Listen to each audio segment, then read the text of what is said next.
It's a very good time to be a fighting game player. Virtua Fighter 5 Ultimate Showdown just got an updated release, Guilty Gear Strive is out, a new King of Fighters is on the way, more Melty Blood just dropped. These classic series dominate fighting game news, but the scene has so much more to offer than legacy franchises. Indie developers from around the world have been creating beautiful and inventive games that oftentimes get overlooked in the highly competitive fighting game market. One such developer, Hi, I'm Matt DeLucas. has been working in the indie game scene since the early 2010s. Been an engineer at a company in Pittsburgh, Pennsylvania for about 12 years called Shell Games, and then I do some indie stuff on the side as Merfight Games. And they're running a Kickstarter for their most recent project, Merfight, Curse of the Arctic Prince. I sat down recently with Matt DeLucas to talk about Merfight's history, fighting games, and what to expect from the Merfight Kickstarter.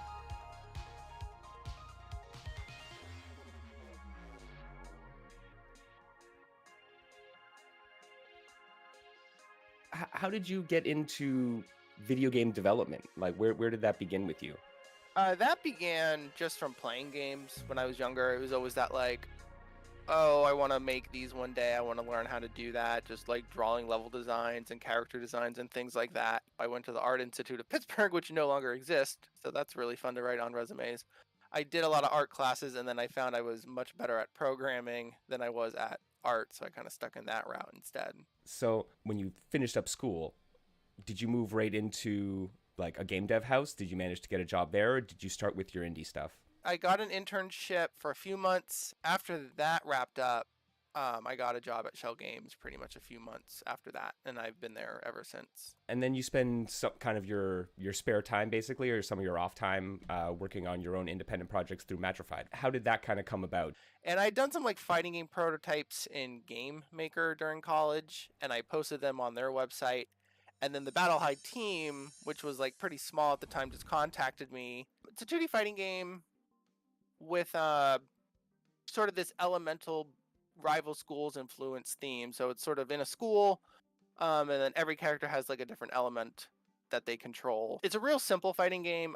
It's just the 4-button fighter, and it's the first time I introduced like the whole rush canceling mechanic, so you can dash out of basic attacks and jumping and things like that. And then I helped them do a few Game Maker related things, and then that's when the Xbox Live Indie Games things was around. So I was like, oh, I can help like port this game to that if you guys are interested, and we can kind of work on that. In what is a bit of a staple of Merfight's design ethos, Battle High is a fairly approachable fighter, which has some remarkable depth to its systems, if you're able to master them. Merfight Games would continue to work on Battle High, releasing the game on multiple platforms, all culminating with its final update, including new playable characters, called Battle High 2 A+. With the Battle High project wrapped up and Matt having earned his indie game bona fides, he started looking towards his next project. enter Merfight, Curse of the Arctic Prince. So obviously there are some through lines from Battle High into Merfight then, as you said, with some of the meter management and some of the systems there. That's what we're really here to talk about, right? It's about Merfight. So tell me about the Curse of the Arctic Prince. Merfight is sort of my first like original thing, because like Battle High, it was like already sort of not entirely mine, so I wanted to do something 100% mine, because I think I was going for something approachable and different. And by different, I mean sort of more in the theming than anything. But I think the approachable thing is sort of the main one. Accessible is kind of not a dirty word. I just think it's kind of gotten overused lately, and it means so many things in development. It can mean, colorblind, accessibility, language, font size. There's just so many things. I kind of feel the thing I try to do with Merfight is what I call pick up and play ability. Like, can someone who just like has never played the genre or just doesn't play games a lot pick it up and have some level of success? I know there's a lot of complaints in the genre of like, oh, they dumbed this down, and it's like, oh, now anyone can do it. And it's like, no matter how accessible I make it, someone with good fundamentals is still probably going to win. So that's sort of what I was going with that. But approachability and then just kind of being something a little different is all I'm really going for in terms of my design philosophy. For Merfight, you've actually done something really interesting with the input system. You've tried to use lenient inputs where you can just use directional and an attack to do specials, or you can use the full special attack. What was the kind of inspiration for that? What I wanted to do with this is I was like, well, what if there was a game that just let you kind of get away with both? That like, yeah, if you try to do the traditional input and you just don't do it quite right, but you get like the last part right, it just still triggers and sets off. It allows people to try to learn. Like, yeah, you want to do the traditional ones because you'll get extra meter and a bonus for it, but you don't have to do that. You could just do like the simple one. So as a way, it's like kind of like a learning, like a way to ease yourself into those learning those motions for other games that require them. So that helps players kind of get into the game. But there's a lot in Merfight that is on offer for players who want to go much more technical. So what are some of those other systems that you've introduced in Merfight? So there's the whole pop system, which is essentially just similar to Battle High's Rush Cancel, but essentially just lets you cancel like any attack into just like a simple dash or a simple jump and then continue attacking to extend combos.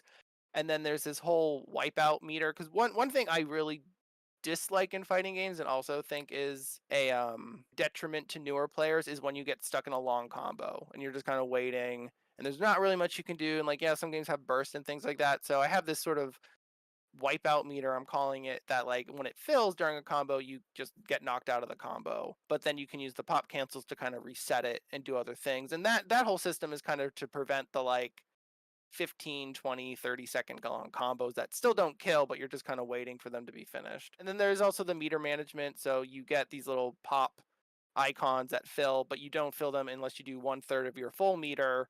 So if your meter is full, but you don't have any more of those pops, you won't earn any more until you use some meter and then refill it. I love the way that all of these tools kind of interact with the meter system, right? Where like you can't earn more pop cancels if you have full resources, so it encourages you to use your resources more and do more varied stuff.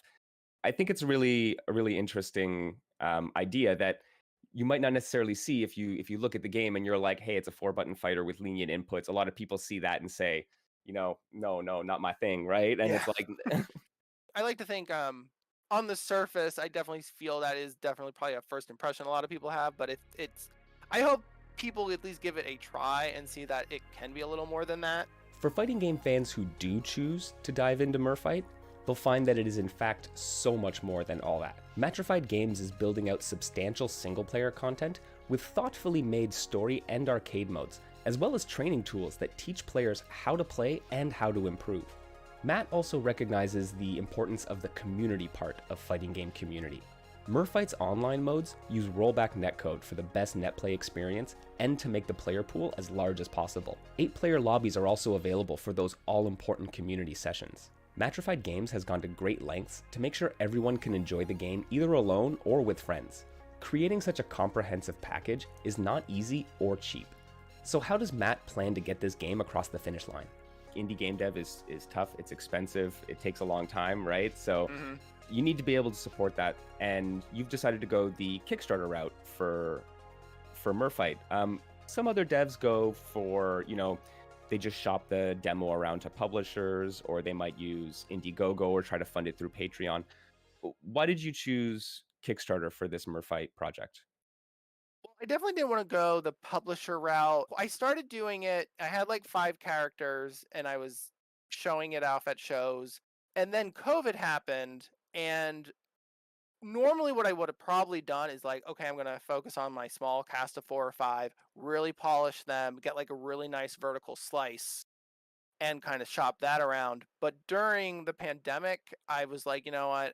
To in my spare time while being in my apartment all the time, I'm going to work on the concepts and the aspects that I enjoy the most, and that was the character development. So I ended up just like filling out my cast. But the problem now is like there's a lot of like long-term polish that's going to take, and I have to do it for all 12 characters now, and that's going to be a challenge. So I felt like the publisher route wasn't going to really work because it's probably every publisher I'd show would be like, oh, this isn't really like the polish level we'd want to see in like a 4 character demo.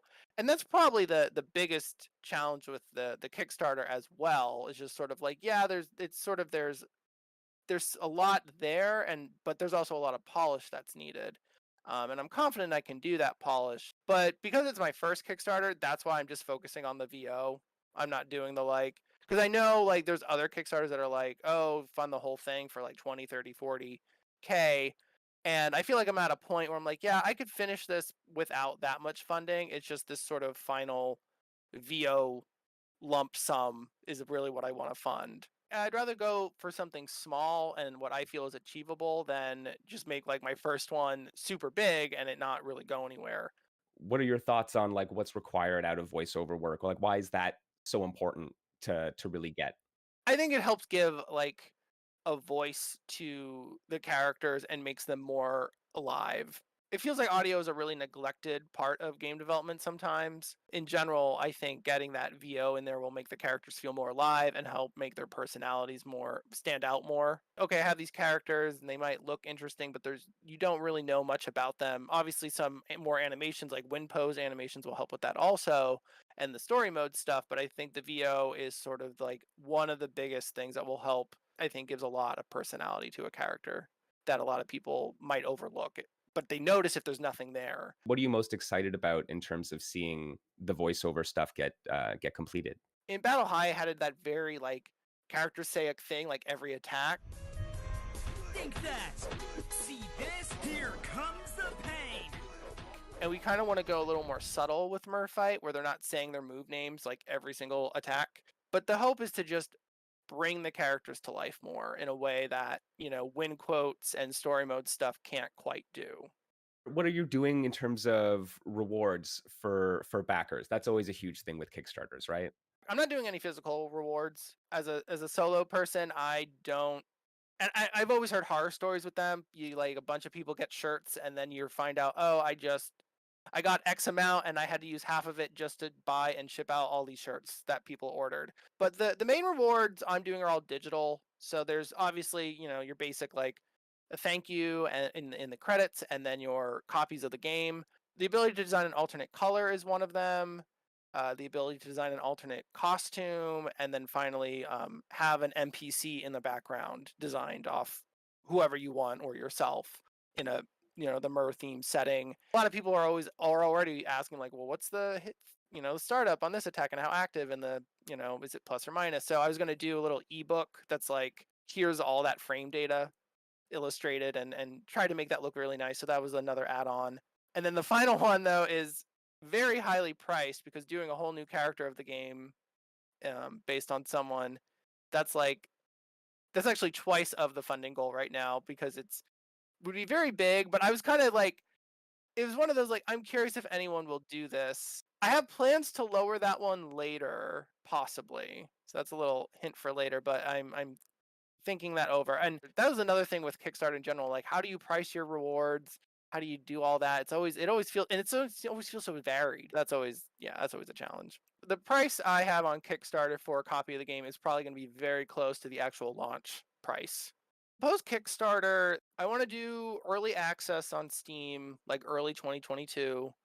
And the hope with that is to get more like gameplay specific feedback. But most of all, during that final year of development is to just focus on the story mode content and polish. And then polish includes like doing all the audio, getting the voice work in, possibly updating and changing the shader. Like there's a lot to do, but it's sort of this like I was able to get all 12 characters done in like the course of like a year in my spare time, so I feel like this other year I can definitely finish the rest of it and it will be much better than where it is now. We've talked about how tough it can be to find success in this sphere. What do you define as success for Merfight? Success for me is, I release it and it creates a audience that not necessarily a big one, but just one that enjoys the game enough and is excited for new content for it and would look forward to a sequel for it. I know it's never going to probably reach the level of like Street Fighter where it's, at $1 million tournaments and all that. Like that'd be great. But that's not really my goal. Like I'd rather build a small, passionate audience that really enjoys it than like a massive audience that is angry every time I do an update that they don't like 100% or something. Yeah, for me right now, especially because of some of the ways and approaches, it's mostly just to break even on the cost is kind of my return on investment goal, and then the hope that I build an audience that is excited for my next project or sequel to the game. If making money and like trying to get like this big giant huge audience was like my number one goal, I don't think I'd probably be doing fighting games as much as I love them because they are just they're very hard to break into and there's so much competition and there's such high expectations. Like a lot of other fighting games, I want it to be sort of a long burn. I don't want to just be like, oh, I did this Merfight game and then I never touch it again. It's like, no, I have the cast is launching with 12, but I want to do way more than that over time. I'm not a 2D pixel artist, which is why I haven't been able to support Battle High as well as I'd want. I want to support this game much longer and hopefully help it grow. And even if that community stays relatively small, like I'm okay with that as long as they're enjoying the game. Merfight is coming along swimmingly. The game has a unique style, mechanics that really empower players to be creative, and some deep lore to go along with it. If any of this sounds interesting to you, and you want to help bring a voice to the game, you can support the Merfight Curse of the Arctic Prince Kickstarter until Thursday, October 14th. Many thanks to Matt DeLucas for taking the time out of his day to sit down with me and talk about his fishy fighter and his indie game dev history. Stay safe out there, everyone. I'll see you in the bracket. Hello, everybody. How's it going? Welcome to Niche Fighter Monday. Welcome to Merfight Monday, and of course, to the Digital Basement. I hope y'all are doing well.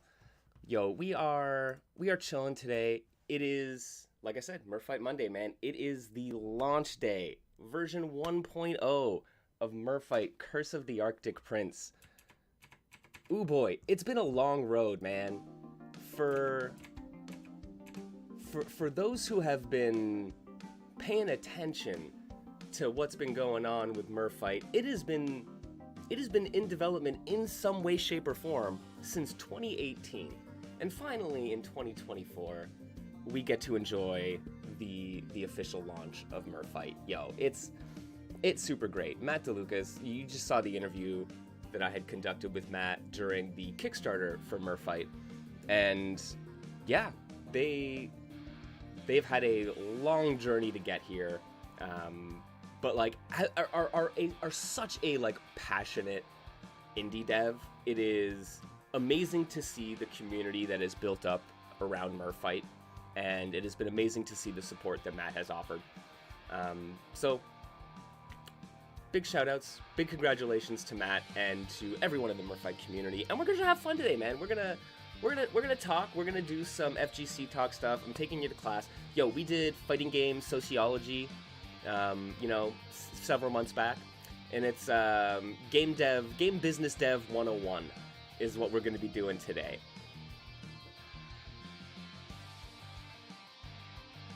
Cause yeah, it's Merfight is leaving early access, and like, what even is early access? Right? So like we cover a lot of games here in the Digital Basement, right?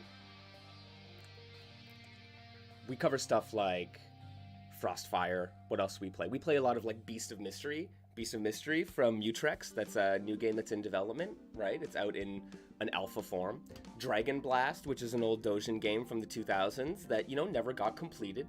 Monster Ancient Klein. I spent like, what, 2 weeks straight talking and playing Monster Ancient Klein because the previously thought lost beta had come out, right? Had been released to us, right? And Merfight. Merfight's been among these games that have been in alpha, in beta, in early access in some form, right? And then it's only today, like I said, that it gets this version 1.0 release. Yo, that's a long journey, man. It's a really long journey getting from like idea to thing in people's hands, right? Like I can speak to that just as an editor, as a writer, as, you know, a video maker, whatever.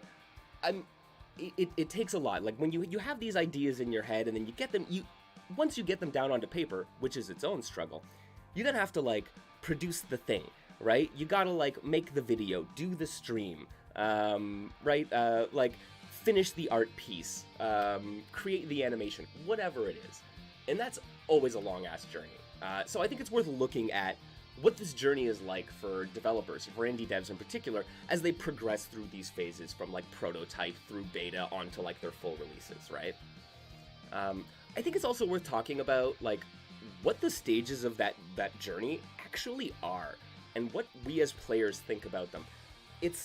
We talk about these terms, right? Alphas, betas, launch, early access. But like, what do they even mean, right? I mean, I think some of these terms are very fluid. They have different meanings depending on where you come from, but like they have this basis in like software development, right? Like wider, larger software development communities. So we're gonna take a look at that and also see like how do they apply to video games, right?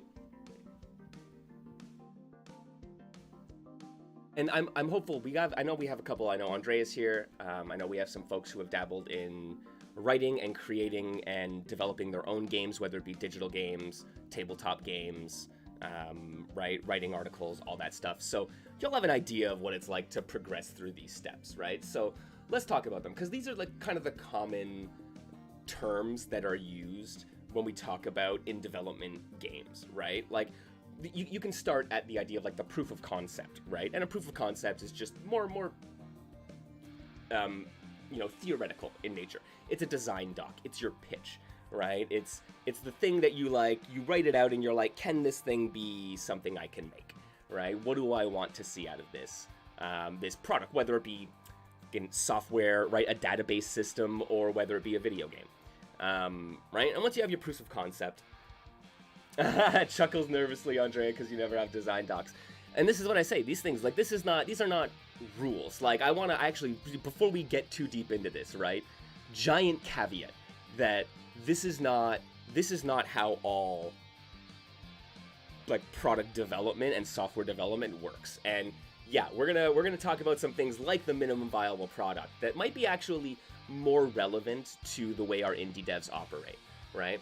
But like, okay, so generally speaking, right, like we talk about, I think we can talk about the general framing of how we look at in development progress and products, right? In development stuff is usually proof of concept, then you go and you make your prototype, right? You prove that that core design concept can actually work as you pitched it, right? And then you have an alpha build. An alpha build is like very much early in development. You probably, like, your prototype wouldn't have like any kind of real final art assets. It's like proving that the core functionality, right? The core pitch that you have, the core thing that you're selling people on, that works as intended, even if none of the other things run it. So it's not going to be user-friendly, but if you know what you're doing, you can be like, okay, yes, it achieves the goal, right? And then you move on to alphas. And alphas are usually still really rough, still really early, but much more of a like, okay, these are all of the working pieces, and that's usually designed for internal testing. Most people, the wider world is not going to see your alpha build of stuff, right? The wider world will see your alpha build when you get to your beta, which is usually includes wider public testing. It basically acts like a release candidate, where most of your stuff is completely feature complete. It's going to be relatively user friendly, and you're there for like your final pass of What is make sure the user experience lines up with everything that you've gone through your prototype and alpha phase. But like ostensibly your beta is going to be what's going to be released. And if you look at games like Guilty Gear Strive. Guilty Gear Strive is a great example of something that came out. Like, it was a beta, and people were like, oh, it's a beta. There's so much time. If we have any problems, things can change. It's like, no. That beta, when they did the online testing for the rollback solution when Guilty Gear Strive first came out, that was pretty much the final product. Like, they were so deep into development at that point, and they did this wider public testing, because they had already basically said, we're going to be feature complete, man. And it's like, we can do tweaks, but like, we're not going to be changing major direction at this point.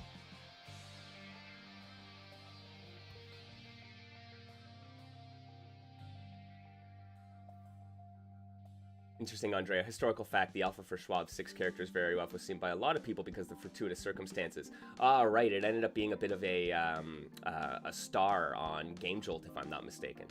More eyes on the alpha than on the beta for Schwab. That was crazy. That is kind of wild, right? That's definitely not usually how it works. Okay, and so, right, we got our betas, we did our proof of concept, our prototype, our alpha, our beta, and then we launch our game, right? Our beta is basically our final launch candidate. We do our final round of tweaks and revisions and consumer feedback. Boom, we launch, right? Like, this sounds like a relatively standard process, and I think this is when people, like, they're like, oh, it's a beta, it's an alpha, it's like, they kind of get this. And this all stems from some kind of like well-established software development practices. But this particular framing pretty much assumes a specific type of project management, right? It's a project management style that's often used in larger companies. It's something called the waterfall methodology, right? And the waterfall methodology, kind of like, I mean, as you might have guessed, right? The waterfall methodology is a development cycle that really flows straight down. You have your design doc, and you do not start on making anything until your design doc is finalized and approved by the board. And then you move on to creating your prototype, which is, you know, you don't start engaging with the artist. You use all developer assets, all programmer assets, just to prove that things work. And right, it's not only till that you've proven that can work in a certain functional level, right, that you've moved down and then you engage your artist to start developing the art for it, yada, yada, yada, right? It's a very, very linear process, right? It's well suited for really large organizations that have like a lot of really strict requirements, right? So this structure, right, the waterfall methodology, can really help ensure that this development doesn't proceed too far without making sure you've met certain criteria, very specific criteria, right? And those criteria, they could be like regulatory, they could be legal, they could be contractual, right? Or they can just be like company best practices. And but this very linear, one step leads to the next, leads to the next, leads to the next, and you have to go through all the proper channels, right? And you don't start working on section C until you've addressed section B, right?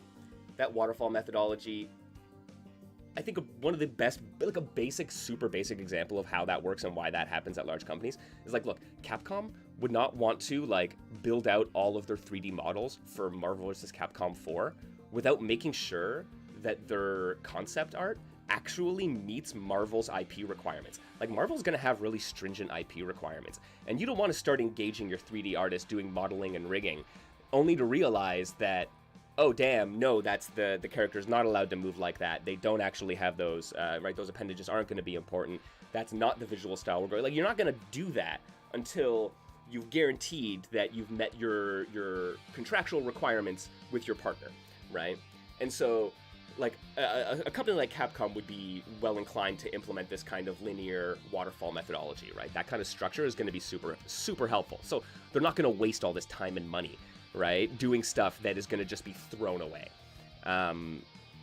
right? And now start applying that to, like, the entire design process. And so that's the idea of the waterfall methodology, right? And I think that kind of methodology is what, like, as it birthed these terms, right? And the idea of your prototype, your alpha, your beta, and what those things do, while a little malleable and fluid, still like stems from that kind of rigid structure, right?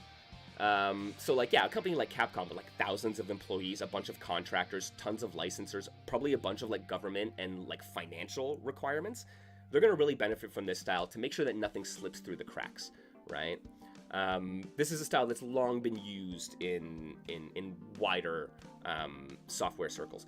But you've also seen it in fighting game circles. So like a company like Serlin Games with their with Fantasy Strike, they have a much more top-down, linear, waterfall structured management style. And I think partly because they come from, like Serlin comes from a background of working with Capcom, and so probably like has structured themselves as a larger company and has implemented these company-wide like cultural and legal requirements and like style requirements that they're able to manage that with this top-down waterfall style, right? So even mid-sized creators like Serlin Games will use that kind of stuff, right? But I think as a result, you've seen that they as a company and as a developer have had trouble shifting and like reprioritizing based on consumer requests and concerns, right? So folks had a bunch of concerns about the direction of Fantasy Strike, whether it be balance, whether it be lack of promised cosmetic updates, right? And all of these aspects of it. And even like, I think my favorite example is like a bunch of the community was like, damn man, we love these characters, we love this stuff, we'd love merch, right? And like me as like an artist and a creator, I'm like, look, it's not gonna be, it takes, all of this take works, everything takes effort and is gonna cost something, but the cost of setting up something like a Redbubble store is relatively minimal, and it'll address a great consumer demand. But the structure, those waterfall structure, the structure that Serlin Games was set up in, means that they had these requirements that they like, that had to go, that request from consumers had to go to the top. And then you're like, okay, if we want to implement something, we need to contact our consultants, which, you know, inform us on how best business practices on doing X, Y, and Z. So if we're going to do merch, we're going to have to do our investigation of what is the best store. And this all takes time and effort and consultation, right? And so they run it through. But by the time it gets back down and they've implemented something that consumers are like, now I can go pick up a poster or a t-shirt with Lum on it or Jaina on it, right? By that point, people have said, I'm not interested anymore. They've fallen out of fashion, right? And once again, this is a single example. Apply that to the entirety of your development cycle. If all of those consumer requests have to go to the top and trickle their way back down to you, it's a very like unresponsive model, right? Which probably isn't the best thing. It's like not super flexible, right? And so there are other ways you can handle this. So we've talked about like this is right. I've talked a little bit about the waterfall style. There are other ways you can handle this as well. Scope creep. Sorry, I'm gonna take a look at chat for a second. You're right. Scope creep is a very dark beast. Right? Yeah, you're not a fan of close requirements. In your honest opinion, you should always be able to downsize. Well, and yes, absolutely. Well, you need to be able to pivot and react, right? And if you have all these requirements, that is great. Like, especially if you have a very strong vision and you're working with a lot of varied partners and you want to ensure that that thing, even when you're not there, is going to find its way back to you to make sure that nothing slips through the cracks. Like, I respect that. I definitely understand that. And that makes sense for a lot of companies and a lot of organizations. But for small developers, for indie developers, the ability to be able to say, we don't need to do that. We need to reprioritize this. I need to have people working in tandem on various things to make sure that we're able to address any concern as it comes up, right? That versatility is way more beneficial to a small developer who, I mean, would honestly get bogged down in the requirements as opposed, and not be able to get to the issues, right? Yeah, it makes sense, but not for things that need a lot of fast iterations, right? And also, a bad client can wring you dry with new requirements, right? When you have that set up as a system, people will engage with it as such, and sometimes that ends up with, yeah, you being drowned in that kind of thing, right? And so, yeah, it especially starts hitting you hard when you start engaging with contract work, when you start hitting certain thresholds and having to deal with legal requirements, right? Those things are always tough. But okay, Andrea, I think you said it. Not for a lot of things that need a lot of fast iterations. So, what do you do? What do you do? What is a better way to organize your development process if you need that kind of fast iteration, if you need that flexibility? So there's another style of project management outside of Waterfall called Agile. And the Agile management style is actually something of a direct response to Waterfall within the software development world, right? I think it's especially notable when you look at like startup culture, right? Their whole move fast and break things ethos. That has like really been reflected in Agile development, right? Hey, Ponton, how's it going?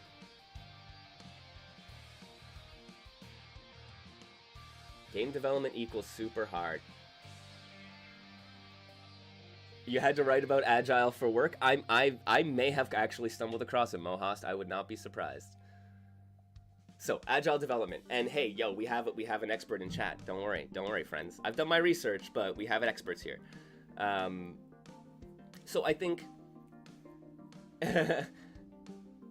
yeah, and Andrea's saying they have to work Agile at work, but that doesn't mean that they like it all the time. And there are benefits and, positives and negatives to both of these management styles. But yeah, I would say that Agile was kind of a response to the Waterfall style and an embracing of the move fast and break things ethos of startup culture, right? So Agile has creators working on multiple phases of a project concurrently. The goal is to get a functional version of the project into people's hands so they can start interacting with it as soon as possible, right?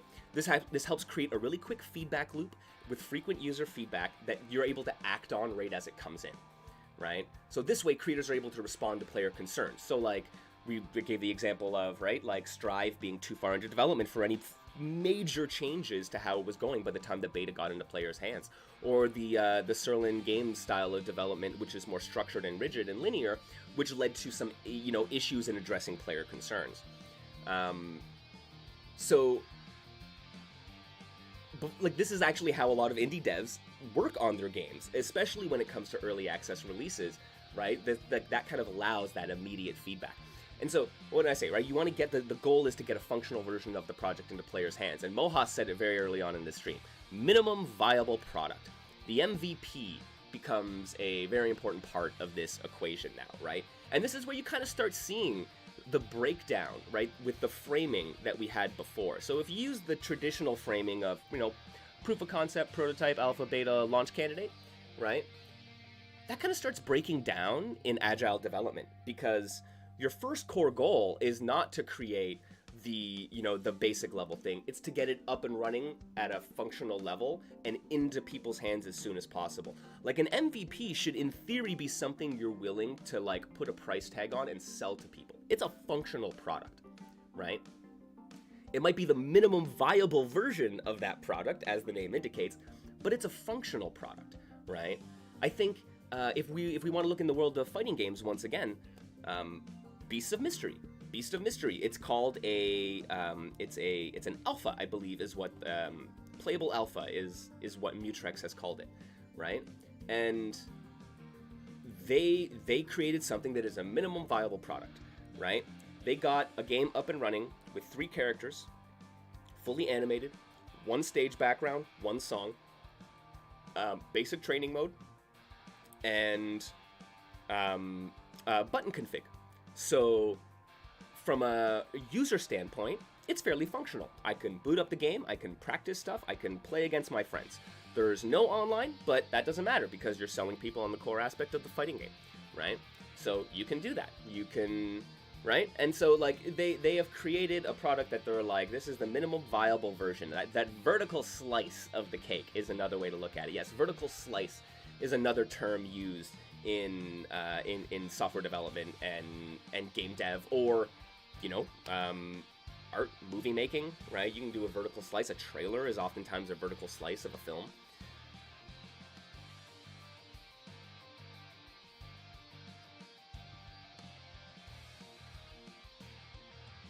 So, like, that is what Mutrex has gone and done, right? And so they've created this.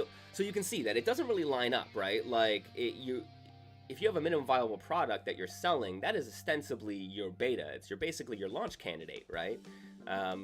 Some folks will go into early access, which also doesn't quite fit inside the realm of of the initial framing, the waterfall management style framing. So we get this breakdown, right, in this framing.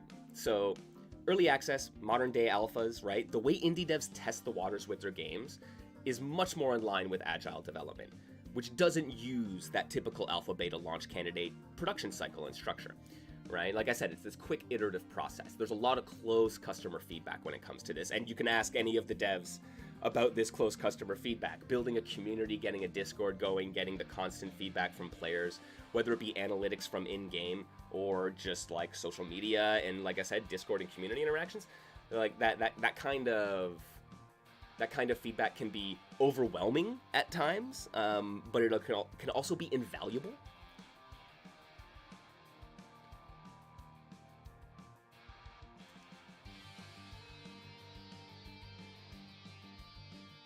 So, Andrea saying that a problem... Nah, no worries, Ponton, I understand. Side combos happen in the chat. Andrea saying a problem that you've seen as of recent is that new games have troubles finding an audience for that feedback. You were thinking about Robot Heroes and Gamma Surge in particular. Two games that really deserve eyes on them. Yeah, absolutely. It's tough, and so this is part of the desire of the indie dev or the indie creator, is to get something out there as soon as possible to get all that feedback.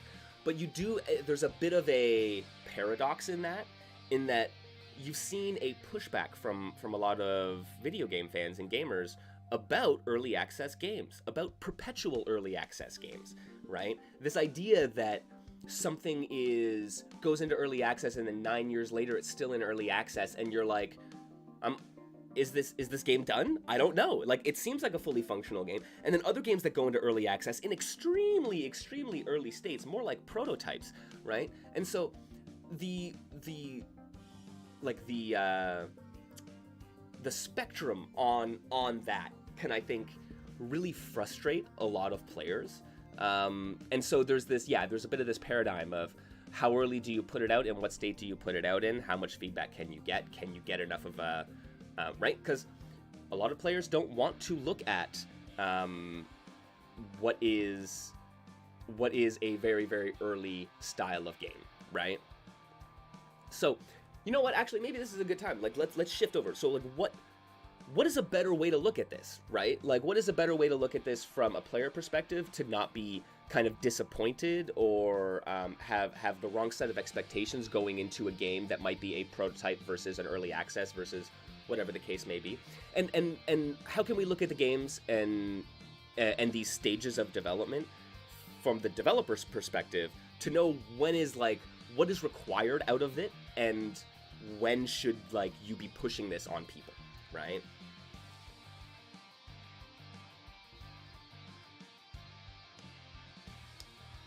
Yeah, Warthog, right? For indie writers, finding feedback. For artists, finding feedback is super difficult, but super important, right?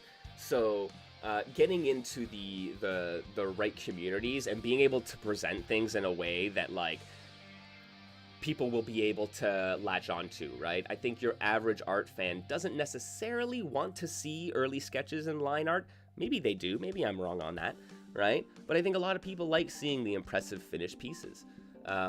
But other artists may be really interested in seeing that development process, right? Other creators may be interested in seeing the development process. And so making sure you're engaging with the right audience on the right terms is really important. Yeah, agile vertical sprints, says Hypergrav, are a bit weak when you don't have feedback. That's one of the risks, right? If you can't get that feedback loop, it's actually kind of an underwhelming and a much less useful method. Ponton saying, having users look at prototype games, you always find it awkward because 99% of them will act like everything isn't subject to change no matter how much you tell them everything is subject to change. Look at the Tekken 8 online betas recently, where up until the game's release, people were like, this game is gonna suck.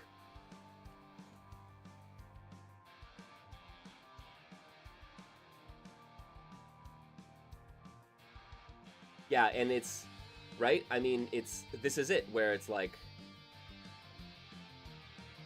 what is, what do people expect, right? And what is a reasonable request from a player when they see a game at a certain state, right? That can be hard to tell. And so hopefully we're gonna have a bit of a better framing here, that we can look at that and see maybe there's, yeah, like I said, a better lens to look at this through. So Andre, so you just boot up training mode, try a character like from a visual perspective, try tinkering with what you can. Yeah. But you need to vibe with someone to kind of immediately to get through that process. Absolutely.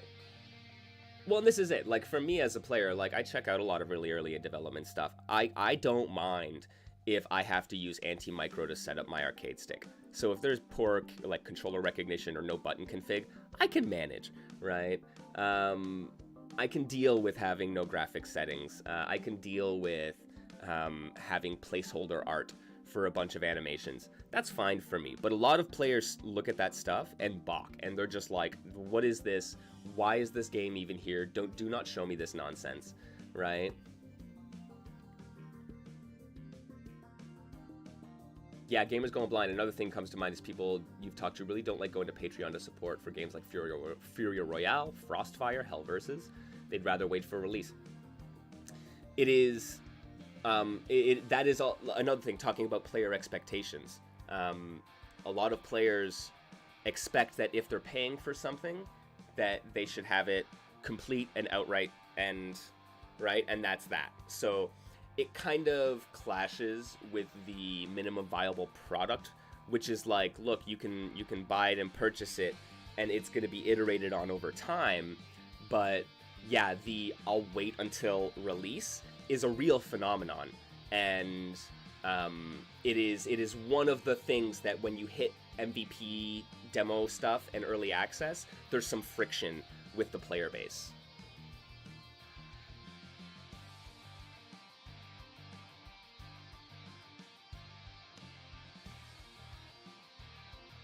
Yeah, Ponton, you could also preview a build with 4 characters, and in 10 minutes everyone's like, who's top tier? True, man. Like, the once again, the like, yeah, it's like, oh, this character's busted, why would you bother, right? It's like, because the character was like, is not even fully formed. Maybe that's why. I don't know. But what are players seeing when they pick that up, man? Like, if you put it out, they might think that you're putting it out because it's done. But others can recognize that it might not be out in that state.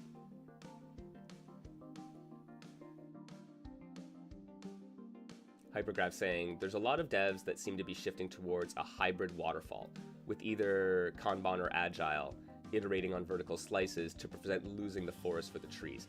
Yes, there is something to be said about meeting somewhere in the middle, right? And I think that really comes down to having an excellent project manager in an Agile environment, right? Like, instead of, like, they are truly the one that have to act as the, like, linear funnel that would exist in Waterfall, right? They have to be the one to do that in one step. And a really effective project manager, and a really good one, and a thoughtful one, is gonna be able to make sure that vision across all the different disciplines, across all the different teams who are working in somewhat siloed environments, right? That they make sure that they don't lose sight of that stuff.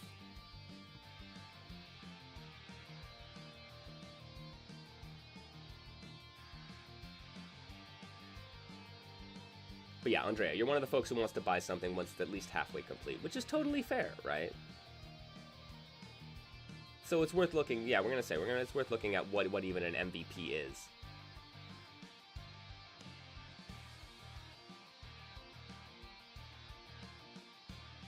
Yes, Ponton and Warthog, the day one top tier grappler, Little Mac syndrome. Yep. Something appears absolutely busted because of lack of player knowledge and experience about the systems.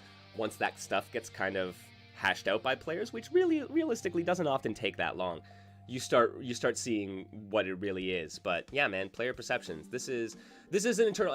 This is going to be a theme, right? This was a theme across my FGC social sciences video, where we talked about community values, individual values, and how that kind of affects the discourse in the fighting game community, right? Yeah, the individual perceptions of what certain scenarios, certain communities, certain individuals, right? Like those things can really color the way that you think, react, interact, and that's kind of a theme across all the things that I talk about. This, like, the idea of like player perception versus creator perception is like a constant point of friction.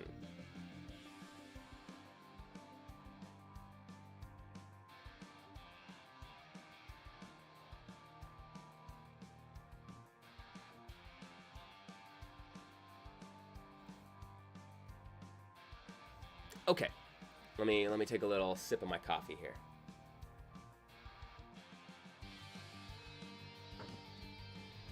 Quick side note, thank you everyone for joining me here in the digital basement. If you're just popping in, I'm MrMKL. We're doing some FGC talk about early access and in development games. Right now, we're moving on to the idea that, okay, so we need to look at, we need a new framing for looking at in development projects, right? So you can still have your proof of concept, right? Much like you do in other management styles or in our former framing, right? That still makes sense. But you can kind of merge that with prototype, where a lot of indie devs they won't necessarily do, like Andrea says, they don't have design docs. They don't really do that, right? A lot of indie games and indie devs start things with game jams. Merfight started as a game jam game. Merfight was a game that, or a game jam project that Matt DeLucas did, that was primarily a like rollback prototype, right? And so you can kind of merge that like proof of concept and prototype stage together, right?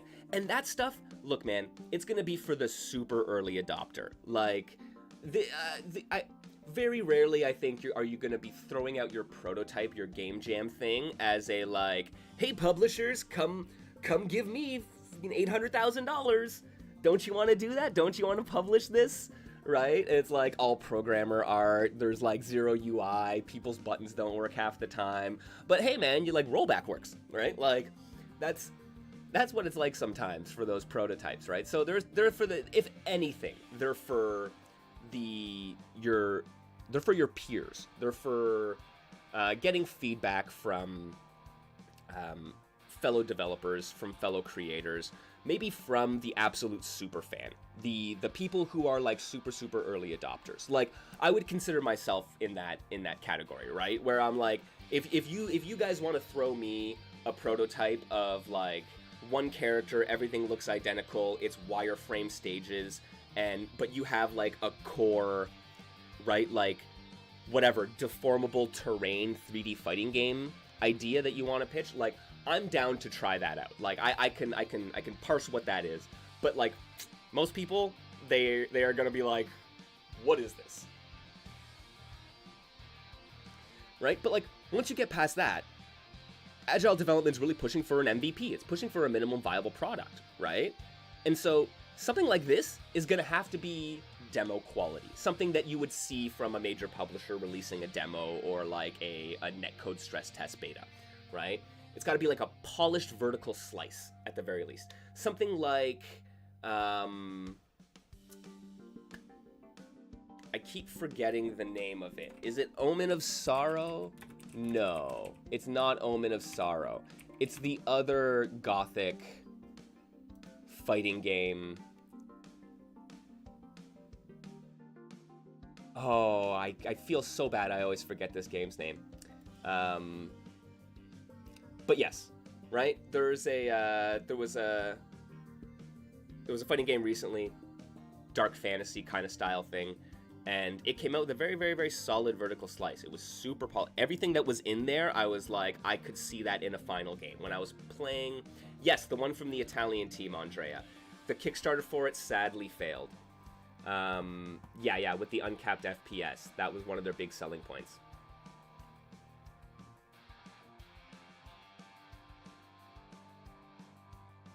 Right? And I think precisely, it was too early for a Kickstarter, right? That was your MVP. That was something that was great to put out there. And in fact, they have. Umbral Core. Thank you, Andrea. Umbral Core. They in fact have. Because I believe if you go to itch.io,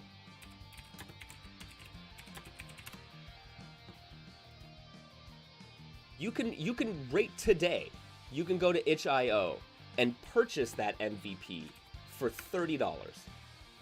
It is available right there. A few rounds games, right? So they created their MVP. They built a really strong vertical slice, right? And yeah, I know. I just discovered this the other day, actually, right? I was very surprised. And I'm sad that they don't push this more. I believe that if they had done this, I think $30 personally is too expensive. But that being said, Beasts of Mystery, I believe it's $10 for their paid MVP, right? And $10, that's a reasonable price of entry, especially if you get updates in that paid MVP, and use it as a bridge towards the final version, right? But I think if Umbral Core had pushed more, we're going to do a $10 MVP, we're going to do a Patreon MVP like they have done with Frostfire, like they have done with Hellversus and a couple other games that were mentioned earlier in chat, right? That is something that they could have done, but they shot their shot really early, and they tried to go for the Kickstarter, and it didn't make it. And I think that kind of breaks your cycle, right? Like, that is a big deflation. And then after that, they obviously put this thing out on itch.io in order to help continually fund development, which is how the MVP process should work. But here we are. The fact that Andrea didn't know about it until now, and I didn't find out until a week ago when I went scouring itch.io for new games, means that no one's talking about it. It means that it's not being pushed in that way, right? And so the like that agile, quick iterative cycle, it's been broken now. They're not getting the feedback they need and the financial support they need to reinvest in their development cycle and keep the game moving forward and the development moving forward, and then being able to increase interest based on that, right? Yeah, loses all momentum. Dude, yeah, there you go. Queen's Conquest, same thing. You absolutely, thank you for pointing that out, Gamers Going Blind. Queen's Conquest is another game it's on Steam. Literally $20 for 2 characters. I looked at that game. It looks so interesting. It looks so fun. I still, to this day, go to Steam and I check that game out, and I'm like, a bridge too far. I think $10, $15, or some kind of like monthly, relatively low price monthly Patreon subscription that you can dip in and out of. I think that is one of the best ways to present your MVP, right? And then you use this. Like I said, this is your extremely fast iterative cycle before moving on to early access, right? And then your early access should, not unlike, this is something that's probably closest to a beta, right? But like, look, we've kind of like merged it, right? So all the early steps, all the internal revisions in the waterfall style are like, boom, that's like a prototype now. And then we hop to basically like, right? Like early beta, something between an alpha and a beta for your MVP, right? And then we move on to early access launch candidate. And that really should be your final push. It's the closest to the beta from the original framing we were talking about. It really should resemble a finished product at this point. I think Merfight is an excellent example of this, where when you boot up the early access version of Merfight, you're like, you know what? This is basically a finished product, right? It's ostensibly feature complete, and it's truly your final refinement cycle, right? So you'll do your balance testing, your balance revisions, bug testing, and you'll be finalizing all of your game modes, right? And that's really what Merfight went through in the last kind of year in early access. And in fact, if you look at, Matrified did a stream just yesterday, I believe, talking about the history of Merfight's development and what their plans are going forward with the game. And one of the things they talked about was the reason that they're deciding to go into full launch version 1.0 now is because every time they update the game, they say to themselves, this is not a massive change. There are no, I'm at the final revision cycle. I'm at the final refinement cycle. There's nothing super hyper notable at any given time to say big splash. So it's ostensibly complete, and they're like, this is a good time to move it into full release. And then you can look at post-launch support. And what does that post-launch support look like? For Merfight, it seems to be looking like possible DLC characters, possibly, very likely, more cosmetics. And then there are some nice-to-haves, like a refinement of AI and like the AI opponents, and a refinement of the story mode in some ways. But those are going to require a variety of changes, right? And so it's like, Are they going to get to that? Possibly not. But at their high priority list, they're going to be due like bug fixes and major balance issues. They're going to be super responsive about it. But then looking forward, they have this like long-term plan of how they're going to support the game, right?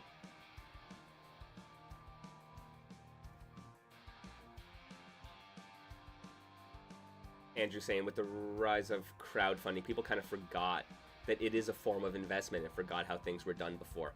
There was a big shift. And I think part of there's also this all or nothing nature, as Hypergraph points out, right? That Kickstarter doesn't seem to work well for fighting games in particular. And I think that there are some issues with how that works. But there are also some issues just with, as to Andrew's point, they forgot how things were done before. And there was a big shift in funding, especially single A, double A games.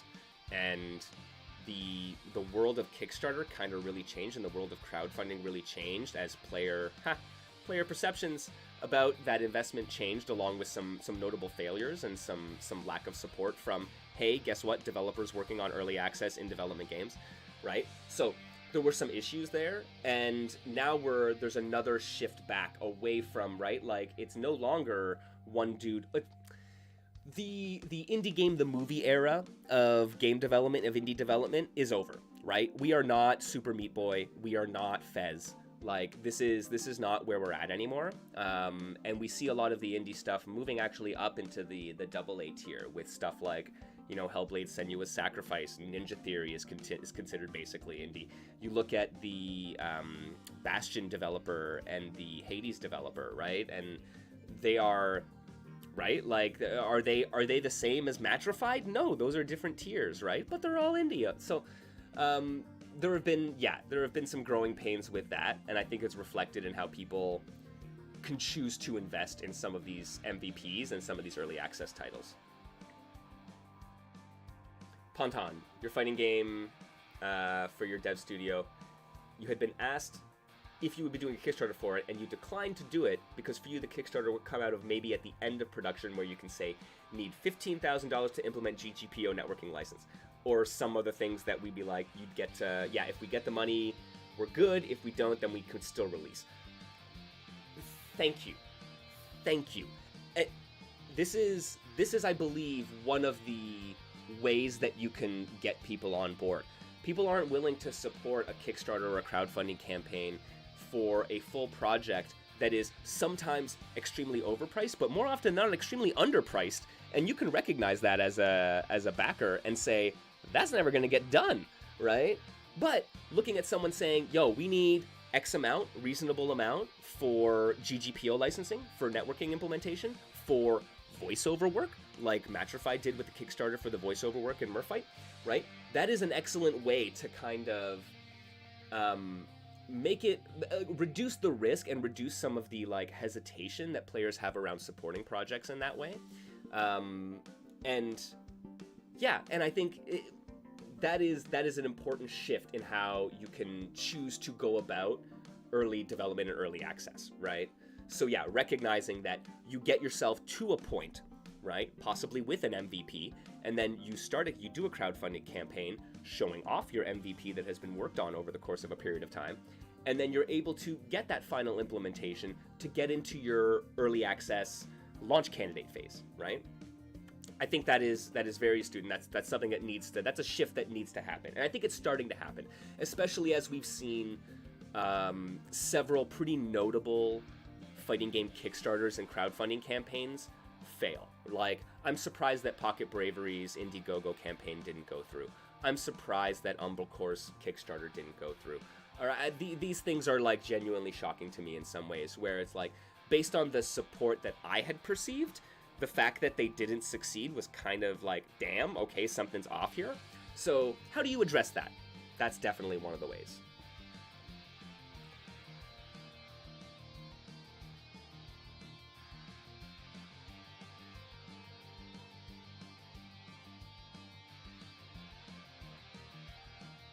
Yeah, some of the publishers are using Kickstarter as an interest gauge. So yeah, these games only take $100,000 to make. No, it's $1 million, guys. That's not how this works. And then definitely Andrea, like you say, they got used to that.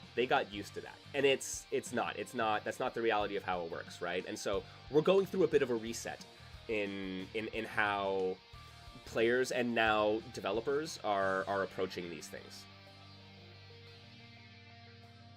Awesome, Mohas. That sounds good. Yeah. If you have the opportunity, I'd love to have you on to chat a little bit about this.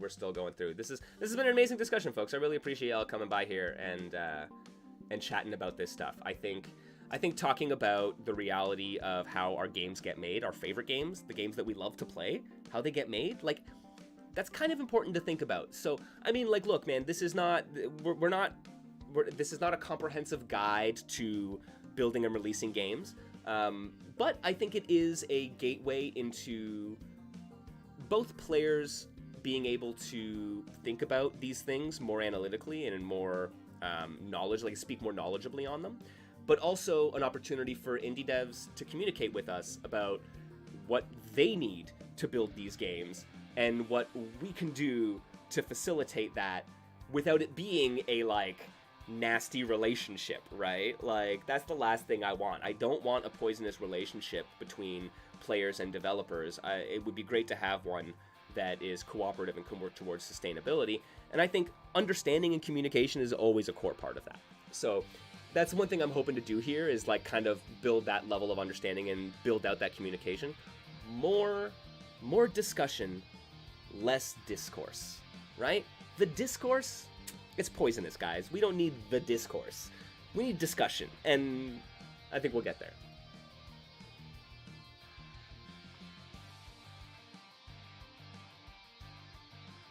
I know, Joe. I can't believe that MrMKL didn't make it. That one was truly surprising. I think that was the one that, for me, said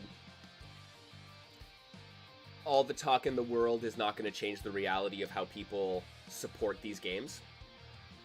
Why are we supporting them this way? Honestly, it was one of the big things that kind of led me to ask these questions and get on this kind of stuff. Right? So, I don't know. For me, like I said, so I think a better framing, instead of looking at, like, alphas, betas, yada yada, right? Like, we have our early stuff, our prototype, our game jam style stuff for the super early adopters or the peers of the creators to really work on that core concept. And then once that is decided as a core concept and that prototype is something worth pursuing further, then you build out an MVP. And I mean, I would love to hear from some of the developers in chat. What are the core elements? Like, if you had to pick one or two core elements of an MVP, what would they be, right? And as we said, like, an MVP should be something that you're willing to put a price tag on, something that a consumer could buy and get the core functionality that is promised from whatever this prototype would have been, right?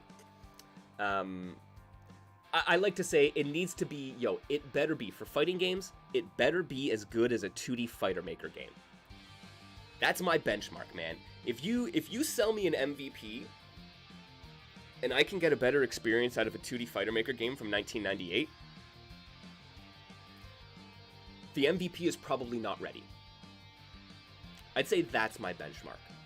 Because, like, 2D fighter maker gives you button config, it gives you some resolution control, some like full screen control and stuff like that. No graphics options, but you know what, that's fine.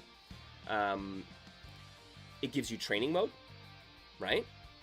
Gives you a versus, gives you story modes. Some can give you challenge modes, right? You have your in-game move list. These are all components that, like, I think you have to at least hit that level in order for you to be able to, in order for me as a player and consumer to say that is worth a dollar figure to invest in, right?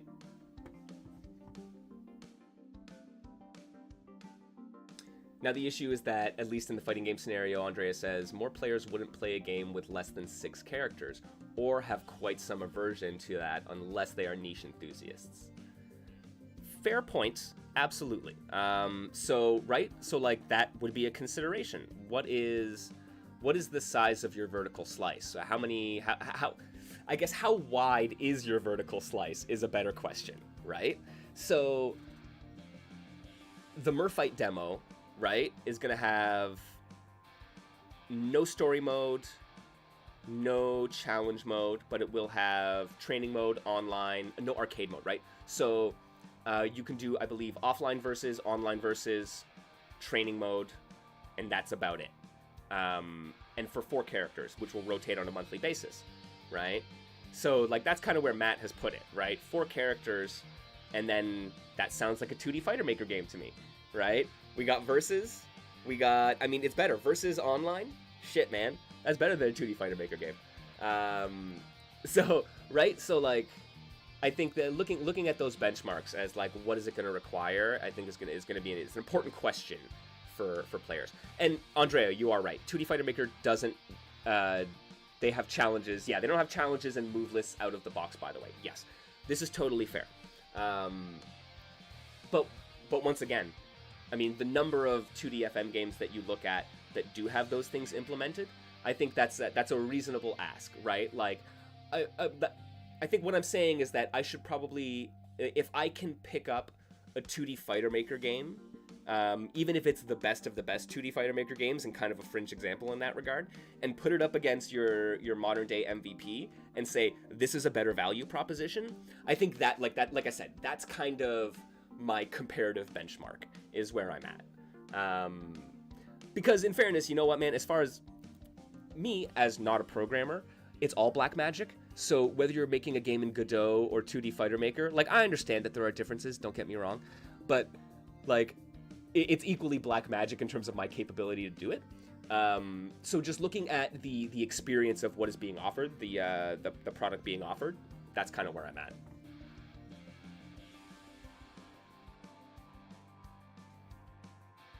Yes, you also have to take into consideration the online community when doing early access stuff. Early access modes tend to feel sparse and low population. Yeah, which is not fun if your game is designed to be played by multiple players. Absolutely. There's a cool, like, third-person shooting arena game, online arena game called Crab Champions, right? And it's very clearly designed to be this arena shooter, but they only have bots right now, right? And so you can do missions and challenges and go through the arenas and engage with the mechanics, and it's fun, it's cool. But yeah, it kind of misses it, right? And I'm like, damn, I would be happy with less missions, but a online functionality with even just a sustainable player base so that you can reliably get matches, right? So that is much more valuable than some of the other stuff. So yeah, you have to consider that. What are you making? Who is it for? And will your MVP actually be minimally viable as a product for the desired market, right? Like, it's that's why it's right there in the name. But there are so many specifics, and it's going to vary as you talk about what you're making in particular. For Andrea, you're saying the MVP needs to have local versus, an arcade mode, even short but with some AI, or a versus CPU mode, training mode, controller remapping, and audio and video options. Boom. I think that is 100% like a reasonable thing. Once again, like, for me, like, if you provide me something like that, if you are like, hey, here is, I don't know, here's the Golden Girls fighting game, right? And you're like, I got whatever, right? Enough for 2 distinct teams in your Golden Girls versus style fighting game, and a training mode, a versus AI / arcade mode. And you're right, I will take either one. I just want to be able to play in a match solo, right? Not have to control 2 controllers at the same time. That's kind of one of the core things for me. Yeah, and I think I'm very much in line with you as like, that's my personal MVP, right? And I once again, I'd say a lot of 2D Fighter Maker games live up to that. The best of the 2D Fighter Maker games definitely live up to that benchmark.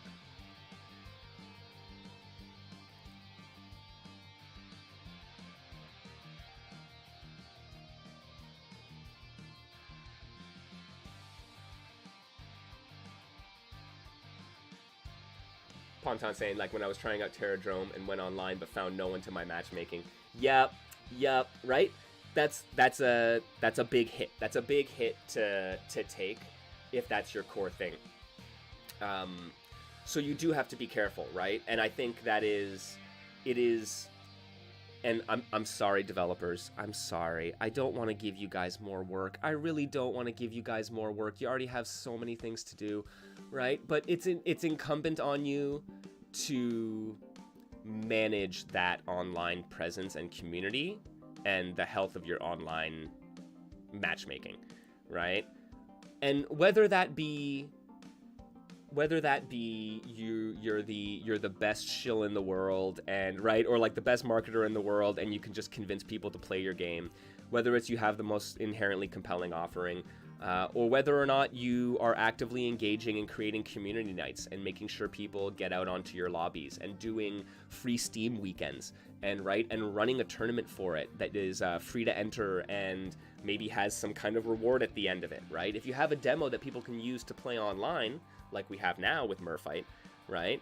Do a weekend where you're like, hey man, Friday is community night and everyone gets into the ranked queue. Saturday is lobby night and we have a King of the Hill lobby. And then Sunday is the tournament and it's free to enter. And even if you don't own the game, you can win a copy, right? You can win copies and you can get whatever. But like, it's going to be incumbent on you to invest in that presence. Because like you said, it becomes very, very important when a player clicks online. They need to be there, right? And so even if it's like, hey man, if I know if I click online on Friday, I'm gonna find someone, that's an amazing start and better than most games, right? Especially at this tier. Online not part of an MVP? Very good question, Hypergraph. For me, no. I am resourceful enough and used to not having online enabled games that it's not gonna hurt me. I would say it would become essential in lieu of having any AI. If you have no AI, but at least have a way that I can connect to other players online to fight them, I would actually accept that. I would take like training mode, basic online matchmaking, just like one and done casuals, or training mode and some level of single player AI content. It's really tough, but once again, that is going to depend on what your priorities are, right? Some people, honestly, you don't have to make a fighting game that is meant to be played online. Like, I mean, I'm gonna be honest, man. Like, you don't. I am always thinking about games like Robo-O that has zero online functionality, and I'm like, that's actually fine. Look at what the game is, look at what it does, look at how much it costs, look at the developer support, look at when it was built and how it was built. That it doesn't have online, okay. That Schwarzerblitz doesn't have online, okay. Would it be amazing if it did? Of course. Of course. I would love that. Are you kidding me? That would be godlike. But it doesn't have to, right? A game is allowed to be the game that it is, and it can have online or it cannot. It can be a wholly single-player experience or not. One thing I've been saying about what I want out of indie fighting games in 2024 is for developers to be unabashedly you.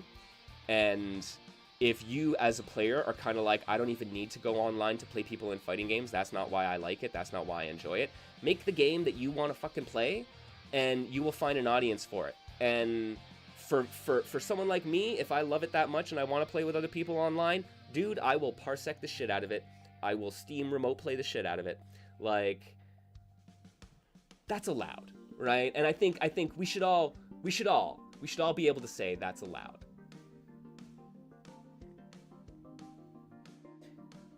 Because yes, Andrea, thank you.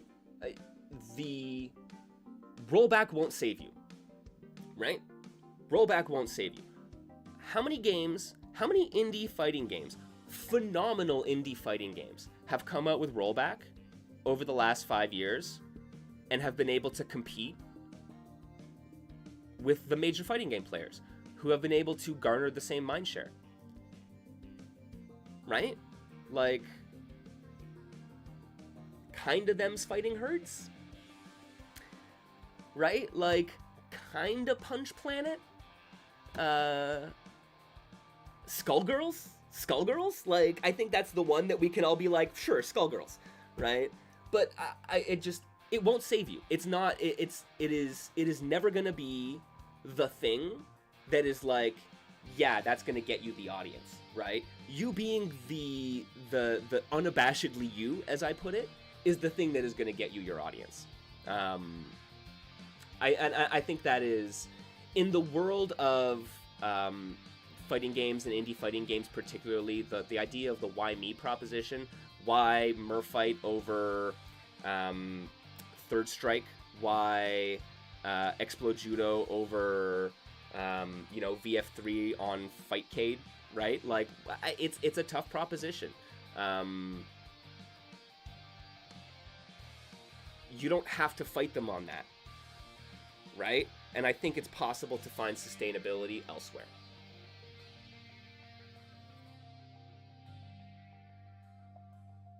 I mean, and side note, I ran a little bit of Exploding Judo Federation at my weekly last week, and it was definitely the game where, like, I turn around and there are like 5 people standing behind me being like, what is this chaos? And I'm like, yes, my friends, welcome to the show.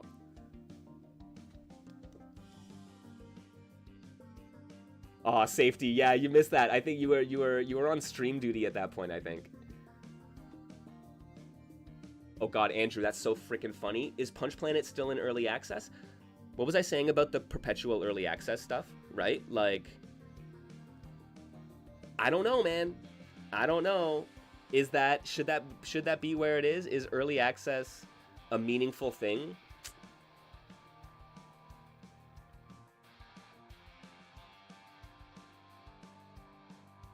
Heck yes, it was Inaba, actually. You are 100% correct. You know me too well.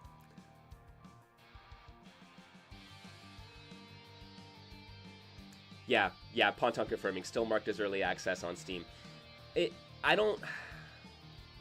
Right? Like, they had a minimum viable product.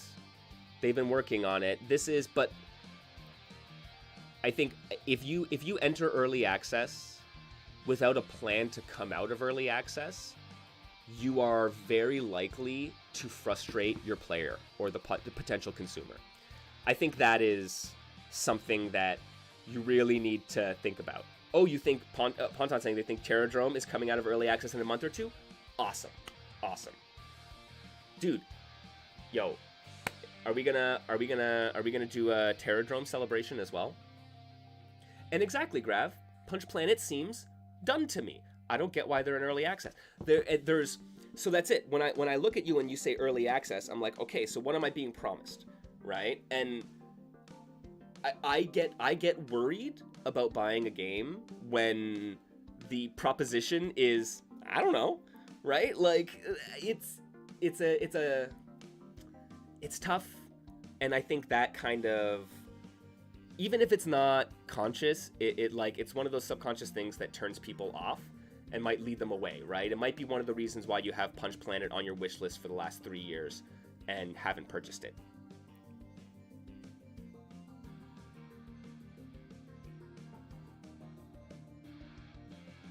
Yeah, Factorio is another one. Andrew, I know, yeah, we've talked about the early access stuff with before, and you've brought up Factorio. And yeah, it's like, how did it... I don't know, man. I don't know what it means anymore, right? So okay. So what are we talking about? So we have our, like, old style framing of in development games and software that we've talked about. We've talked about a new framing that we can look at it with this MVP into early access as your final push, right? So from a player's perspective, I think it's important to be able to recognize what developers are doing when they put something out, and when they see something that is obviously not complete but is working kind of as intended, that's your MVP. But that comes with certain caveats. That comes with certain you have to understand that this might only be a polished vertical slice, and if that is the case, there are some things that are very out of like, some things might be out of step with other portions of development, and you might be able to push for some changes or some things in those aspects, but others might be too far along. Like, if someone is making a a beautifully hand-drawn pixel art fighting game, and they show you 6 characters that have, you know, hundreds and hundreds of frames of detailed animation, and they are all complete, don't be like, they should be wearing shorts, right? Like, that is not the kind of change. Like, recognize where they're at with that vertical slice, and that has been pushed to this point, and the combat has been pushed to this point, and the UX has been pushed to this point, right? But that story mode, hey, we can talk about story mode and how that's going to be structured. Challenges, we can talk about how many challenges we're going to have and what style of challenges we're going to have, right? And yes, I understand, Super HC, that they would look very, very cute in shorts, and I agree with you. And maybe down the line for an alternate costume, we can talk about that, right? But like, yeah, recognize that, right? It's like, I'm sorry, if a game, and this is something that unfortunately I think Arcus Chroma has come up against a little bit, where Arcus Chroma is a fighting game that began development so long ago, and it was before the real big push for rollback netcode. And so it was built in a non-deterministic fashion, right? So that means that you'd have to redo how the game is built in order to accommodate for rollback netcode. So it's hard to do. It's not impossible, but it's difficult. But you need to recognize that this game started development at a certain point in time, and that the asking for the change to just say make it rollback, flip the GGPO switch, that's not how that works. And that ask is very different. So even though there is an MVP of Arcus Chroma, you can't say change all the things. Right? Like, so as players, we need to be cognizant of that. We need to recognize that and make sure that we're not having unreasonable expectations based on the state of affairs. Now, from our devs in chat, I would love to hear, because how can developers better communicate the state of affairs? How would a developer best explain to somebody where their MVP is and what types of feedback are reasonable depending on the product development, right? Because it's hard. Everything works. Everything is being built in tandem, and depending on how you're reacting and how you're pivoting and how your development, your agile development cycle goes, you might have different levels of completion for all of your different aspects, right? I spoke with Panthavma a bit about this, and they were talking about the experience at Ubisoft. And at Ubisoft, they have, it seems to be a much more like broken up into some slightly, maybe a hybrid agile environment. But they still do have terms. They don't use alpha, they don't use beta, but they have terms like feature complete, right? Like art complete, like conceptually. Like, they have different terms that they use. I actually want to be sure about this. So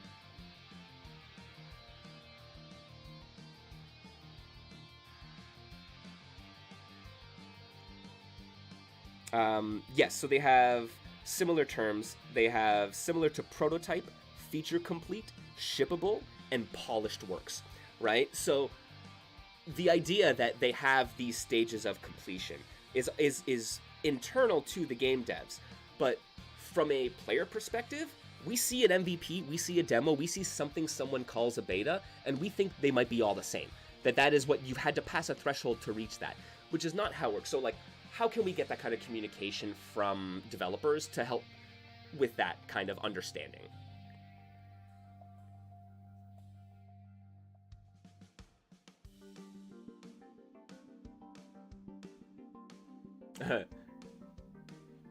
Victims of the non-deterministic virus, Schwab Engine, all the Schwab Engine games, Duels of Fortune, Arcus Chroma, Heatwave, all 2D Fighter Maker games. It's true. It's so unfortunate.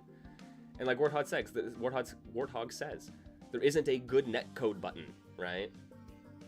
Ponton, Unity games are hard to get the deterministic fixed point system implemented for because the Unity source code, unlike Unreal, isn't available to the developer, right? These are some issues you're going to be running into, right? So, and I think there's been a better understanding from players over the last several years about the idea of engines, in part because of the explosion in rollback netcode and the understanding of how rollback netcode works. It's increased dramatically amongst players.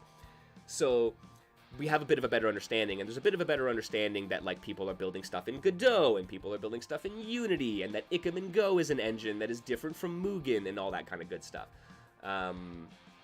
So we are getting we're starting to bridge that gap at the very least.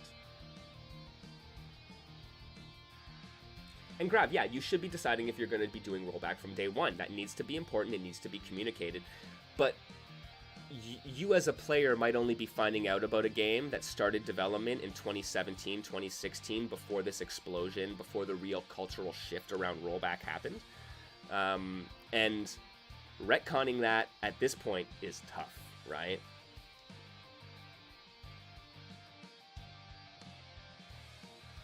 Because you're right, it's definitely not a we'll get to it later feature. And Andrea's saying that, yeah, once you accepted that you weren't adding netcode anytime soon, you went ham with the single-player experience. Be unabashedly you. Beatdown Dungeon, very good example of something doing the similar thing. Yep.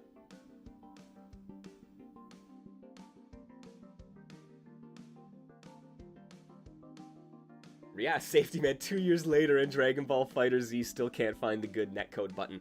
I don't know, man. It's in the drop-down there. It's Unity, rollback, stuff that isn't shit, right? And then you click it, and you get the stuff that isn't shit. But I don't know, man. They just haven't been able to do it. I don't know. Maybe they should hire me.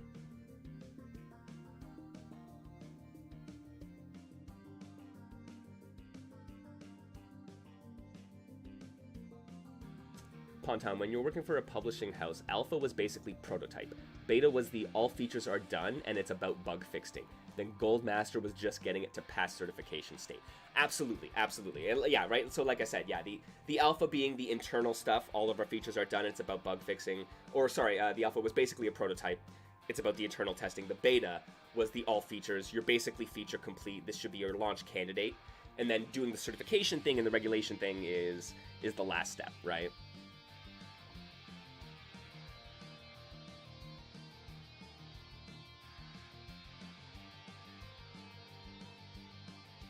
And Grav, yeah, like the FGC, you're right. Some of the expectations from the fighting game community are wild.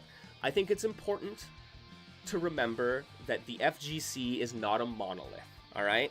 It is very, very easy to look at the fighting game community and say to ourselves, wow, the FGC does that, right? And it's like, no, there are a lot of, individuals, but just like different scenes and different groups within the fighting game community that have different values, that think differently, and that generally, you know, might act some ways and might not, but like, it's important to remember that we're not a monolith, right? But it's also important to remember that, yes, there are some fucking head-ass takes that our community has, right? Like, I will be the first to acknowledge that. So, like, legitimately, so much of my FGC University, that's what I'm gonna call it, FGCU, right? And so much of this stuff, the social sciences, this stream here, it's about it's about building the vocabulary to be able to talk about these things in an informed way. And it's about kind of bridging the gap between developers and writers and our communicators, as well as the player base, right? Because there's some big differences between how the fighting game views itself, the fighting game community views itself, how fighting game influencers view us and the outside world, and then how the outside world views us, right? So like, I want to work towards bridging as many of those gaps as possible.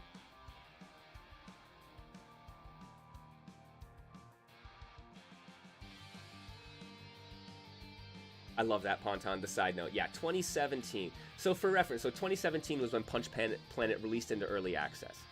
Now, the 2018 was the Merfight Game Jam project. 2022 was the Kickstarter, I believe, and then into early access. And now at the beginning of 2024, it's come out of early access. That is actually a fairly reasonable timeline for something like this. And Matt really did seem to invest in the more agile indie dev style of building out. He built out the 12 characters and put it out right after the prototype, and that was a minimum viable product. You could buy it on GameJolt, you can buy it on itch, and then eventually you could buy it on Steam.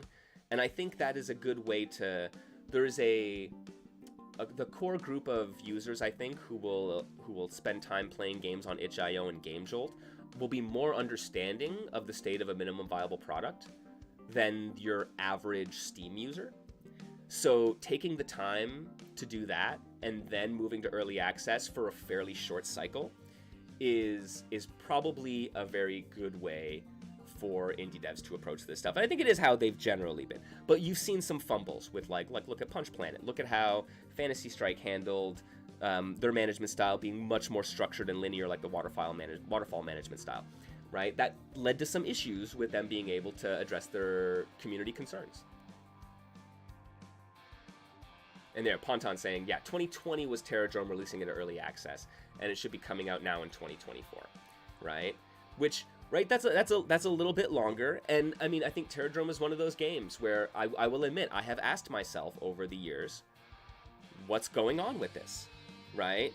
Because I'm like, is it early access? Is it coming out soon? What is soon? And yeah, I think I definitely I had some questions around the state of affairs with the game, in part because of my framing around looking at early access and demos.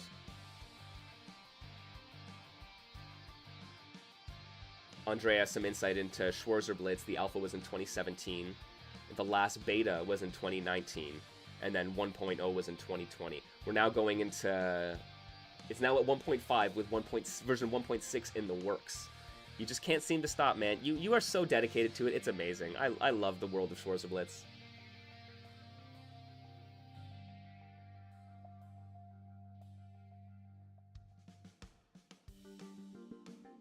One time people basically jumped on you for saying that you had fun with the session of playing Smash Ultimate online.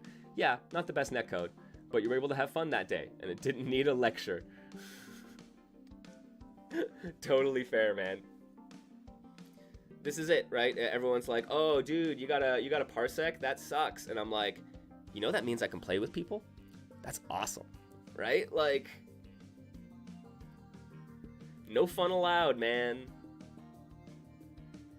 Dude, sometimes I think that's where the discourse leads us. It leads us to no fun allowed.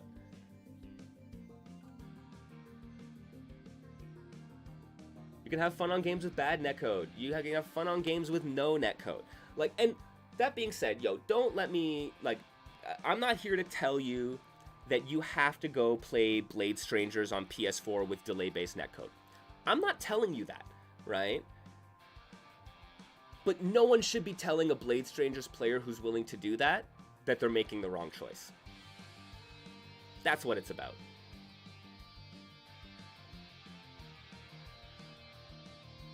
Right? It's why, like, I'm sorry, like, it sucks. Like I said, it sucks. I wish Robo-O had netcode. I wish Robo-O had rollback. Whoop. We lost ourselves.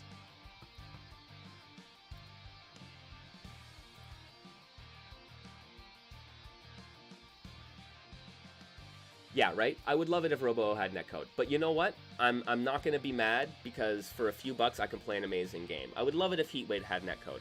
I'm not mad. For 10 bucks I can play an amazing game.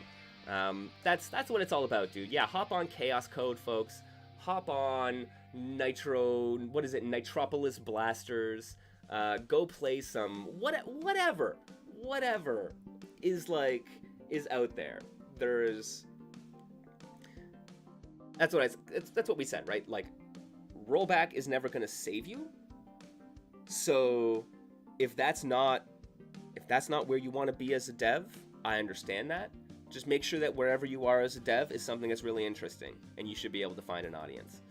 If you are going to invest in rollback netcode or netcode at all, make sure to do it right from day one. Because if you do it and you offer it and then it's meh, or it doesn't show up, or it doesn't work properly, that is how you burn a bridge with players, right?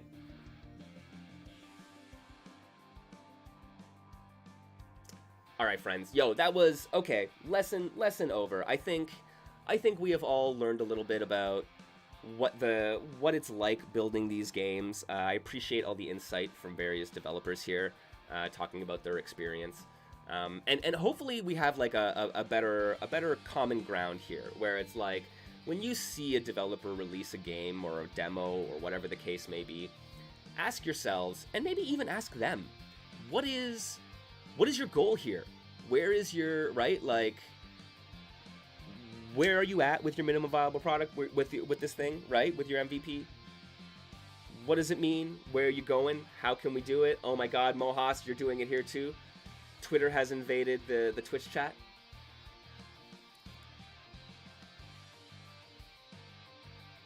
And play Merfight. This is the last day you can legally say this.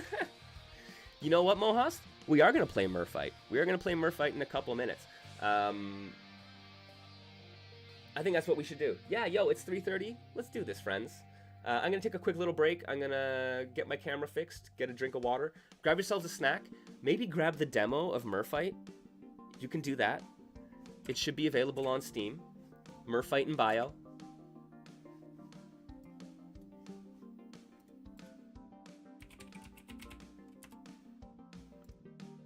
You can also get the demo on itch.io.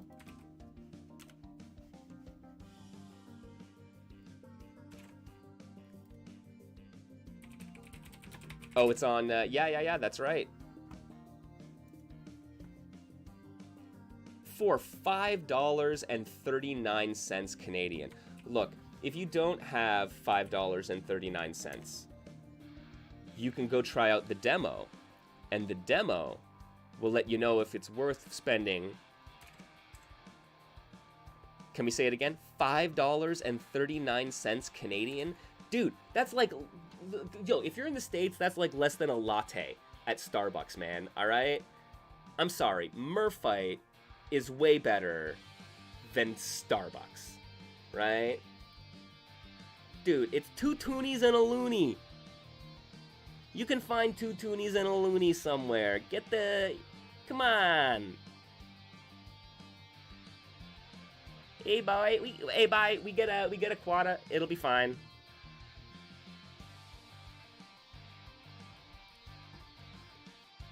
All right, friends. Like I said, yo, grab a snack.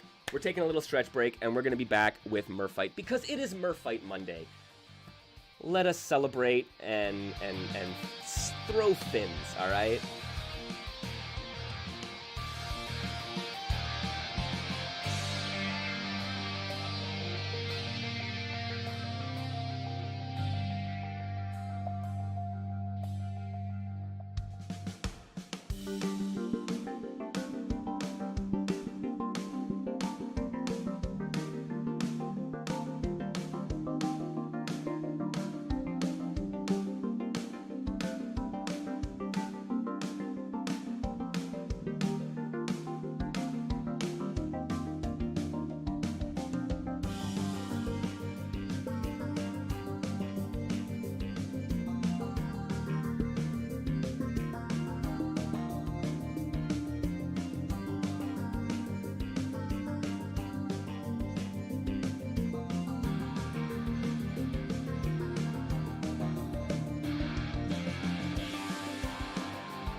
Welcome on back, everybody. Yo, thank you, as always, everyone, for joining me here on Niche Fighter Monday. For Merfight Monday, yo, we got Merfight, Curse of the Arctic Prince happening here today. I hope you enjoy my little Merfight stinger. Yo, did you know that I have a couple of those stingers available for you? If you are a Merfight aficionado who wants some transitions for their streams or for their YouTube videos or whatever, I have some of that. Y'all can check. I'm gonna post about that and on Twitter after the stream here today. But yo, like I said, thank you for joining me here. Thank you for sitting through my little lecture as well. Some economic discourse, as you put it there, Kiro. It's something I like to do here. Like I said, I want less of the discourse TM in the fighting game community and more discussions. And hopefully we can be a place to start that, right? Actually, you know what? That is something that I'm gonna be doing this. I don't know, yo, Safety Man, if you're still there, I'm putting up the Safety Man signal. We got to do the Indie Fighting Game Developer Roundtable 2. Right? A couple years ago, we did this roundtable where we had a bunch of indie fighting game devs on, including Love from the Five Force Fighter team, Matrified, the developer of Merfight, Monochromatic Hermit, the developer of Heatwave, and Andrea, the developer of Schwarzer Blitz and Exploding Judo Federation, amongst other games. Man, yeah, it was an amazing discussion, and we need to do it again. We are going to do it again. Because I think that's a place, you are the table. Mohas, I actually, legitimately, I would love a tabletop perspective in there. Need yourself a coffee and donut? Oh man, I would kill. Yo, we got a local bakery here that makes these amazing donuts, and they deliver it to a coffee shop that is like down the street from me, but they haven't been. They haven't been for the last, 3 months, and I am craving these friggin' donuts, dude. Oh, they are so delicious.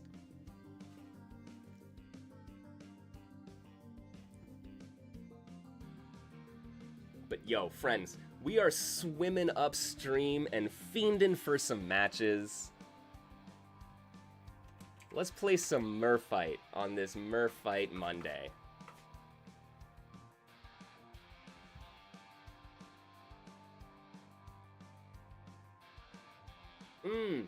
A good old, a honey cruller. Ooh, that is one of my favorites. There's a cookie and ice cream shop that sells and delivers freshly baked cookies after 1 a.m. Oh my god, that I would have a legitimate problem, man.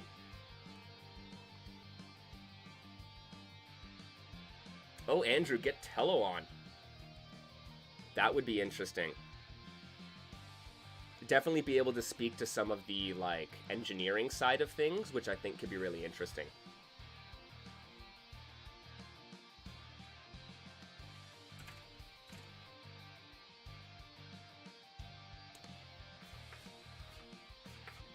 Yeah, what are we doing? Honestly, we were talking about this just in the previous segment, right? It's never nice when someone tries a new game and hops on and ends up in a ranked queue or a quick match queue that doesn't have anyone in it.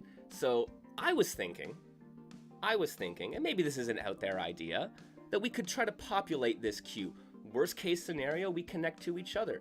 Best case scenario, we're able to provide a bunch of spaces for a bunch of players for people to play against as they hop in.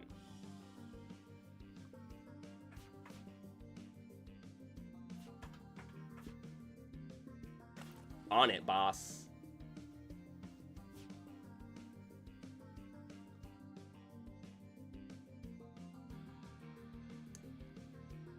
You mean dive in. Ooh, yes.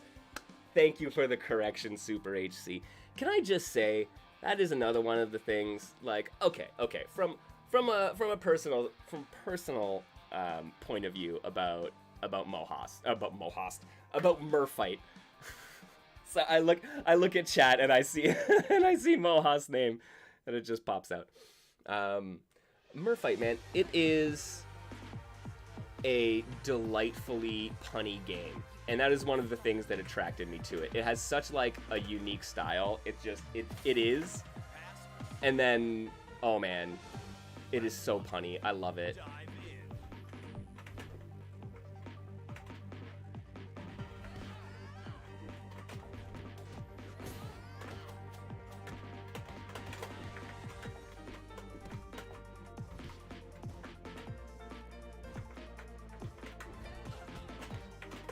Oh, right. Forgot. The air reset. That really changes things, man.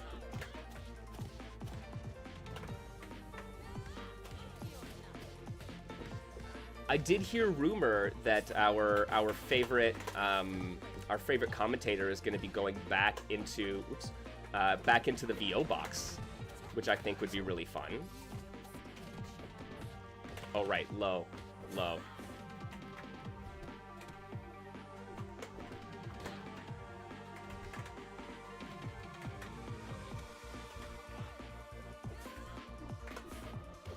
Oh, I thought I was gonna be sneaky and get the drop.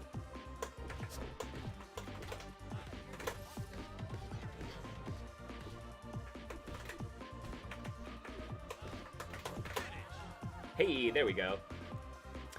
Yo, right, Andrea? The low poly skins, I love them. There's a reason I default to them.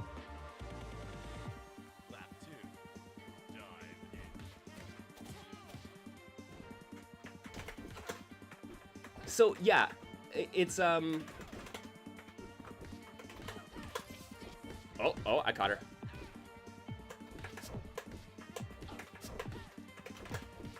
Hey, oh shoot, I wasted the super.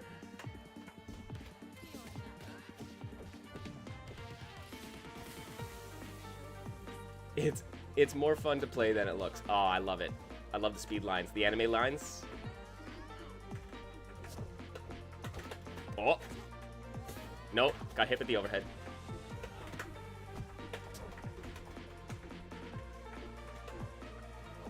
But yeah, I think this is, honestly, Merfight was a game that, I'll be honest, the first time I played it, I was like, I don't know, right? I was like, I don't know about this.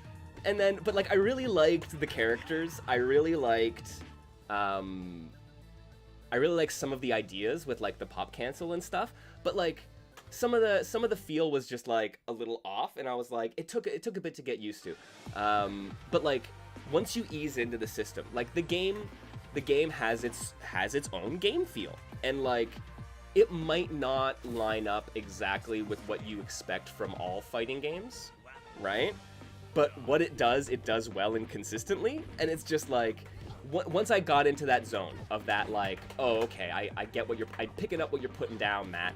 I was just like, oh shit, there's so much versatility and right, like, I'm gonna say the discourse word, player expression, that can come out of it.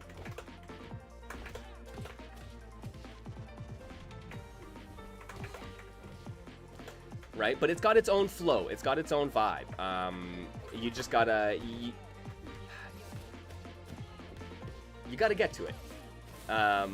Right, and it's like that might be a certain type of character, it might be a certain bit of like combo structure or way that neutral works, but the game does, like, I don't know, it does a lot, and so there's a lot that you can find that to really love.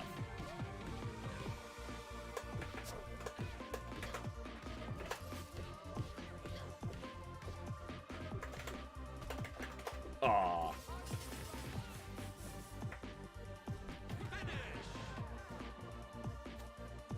Oh, Queen's Conquest does have a recent Steam beta that added versus AI. Interesting.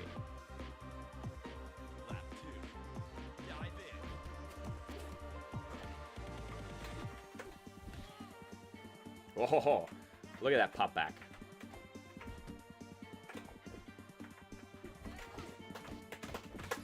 There we go.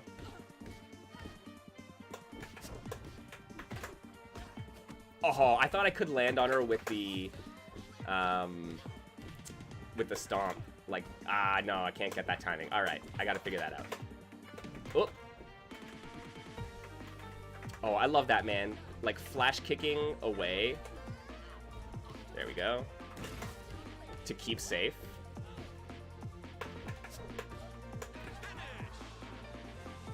Love it.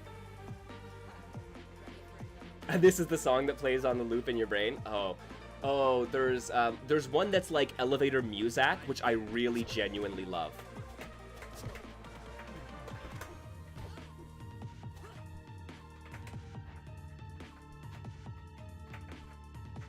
Make my way in. Come on.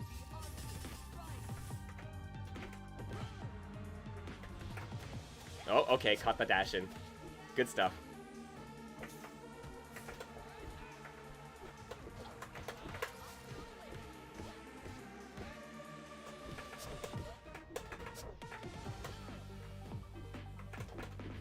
Whoop.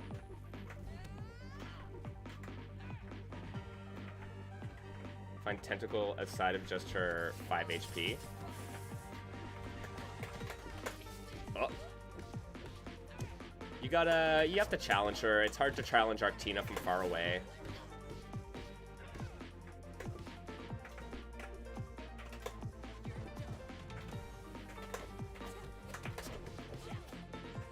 Oh, dang it.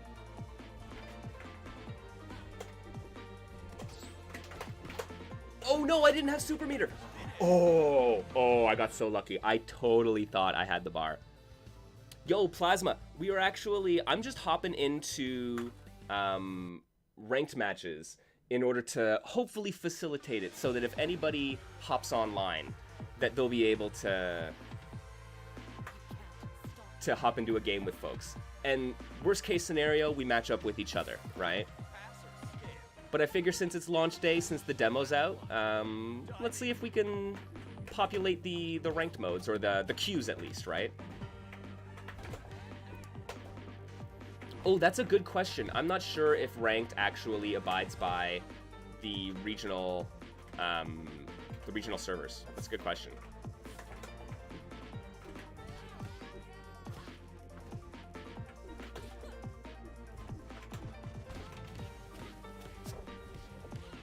Also, welcome, Plasma. Hope you're doing okay.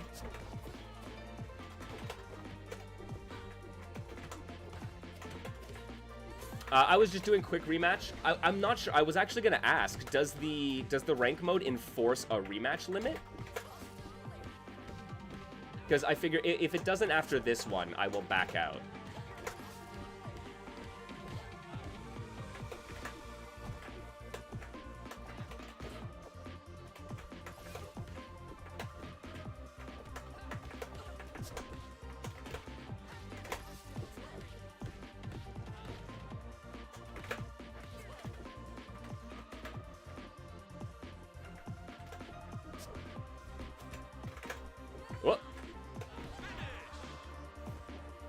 No limit for the, Okay, no, it was ranked.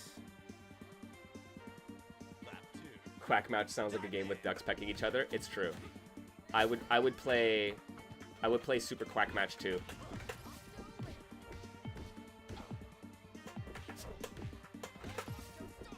Oh. Oh, damn. The overhead. Again. I gotta watch my noggin.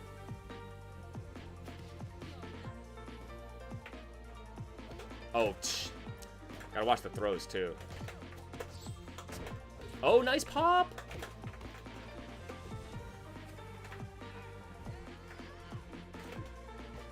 Oh, good jab. All right.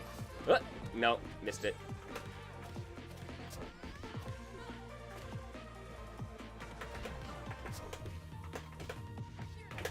Back in the corner.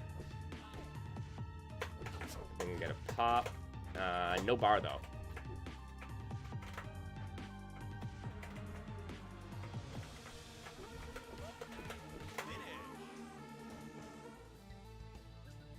You can spend meter on pops now? Yeah, if you have no... Does it? Is that what it is if you have no bar?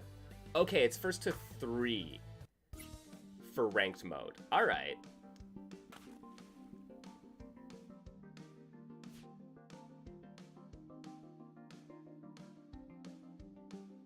For defensive pops. Okay, okay. GG's.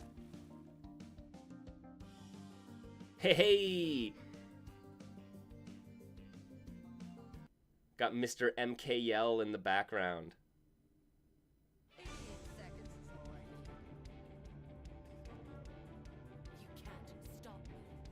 I really like the new shaders that Matt implemented in the game, though. It gives it a cool, like, I like the toonish look.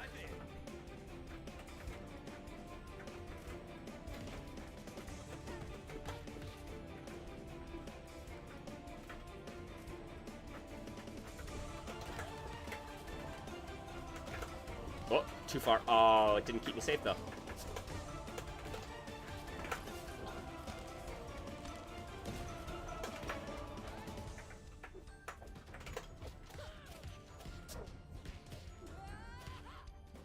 You see me studying.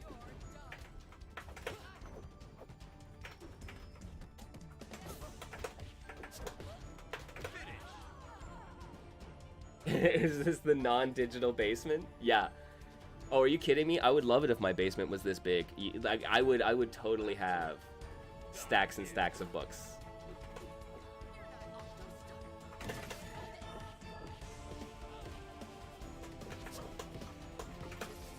Oh.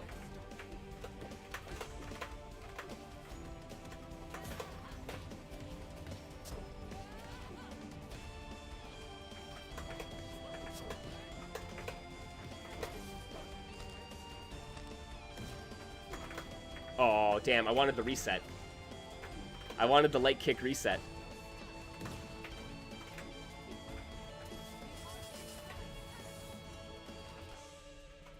The moldy NES boxes. Oh, are you kidding?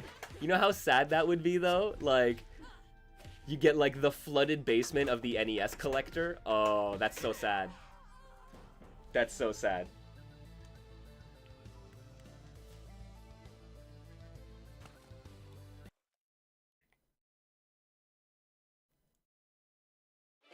Yo, what's up, Hayama?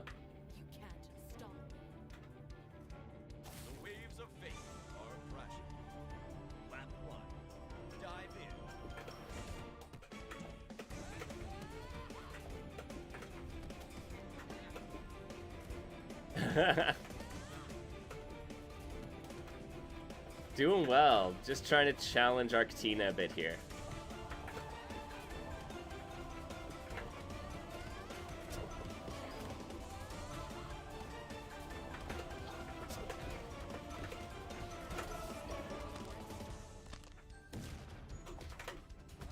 Oh, man, all of my little reset scenarios are like, I've got to work on the timing of them now thanks to the like air reset.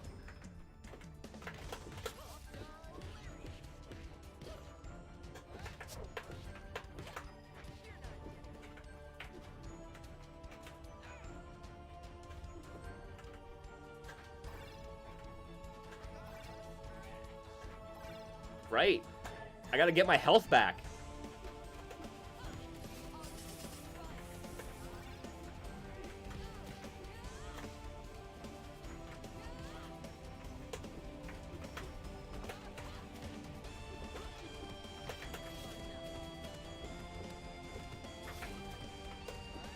Oh, come on now. Oh, I should have just done the flash kick, eh?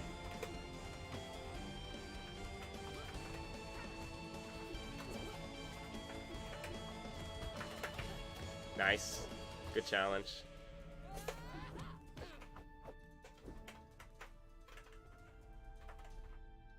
Oh! Oh, I didn't even see the timer! Oh, no! Lap 2. Dive in.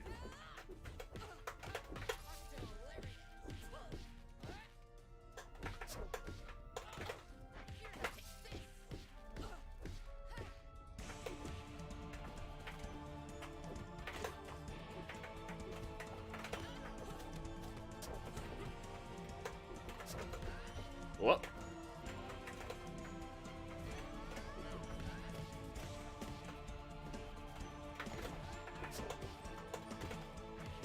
Yeah, friends, there is a beginner's tournament for Merfight tonight at 8 p.m., like Moha says. And because there's a demo for this game, that has online play, you're able to pick it up and try and hop in this beginner's tournament for free, which I highly recommend. Like I said, if anybody has been even remotely on the fence, if you're like, nah, I don't know, man, you know, I've got a lot of fighting, give it a go. Spend a couple hours trying out the demo and playing in a little bracket with some other beginners, see what it's all about, and you know, see what the community's like, because the community's full of really cool people.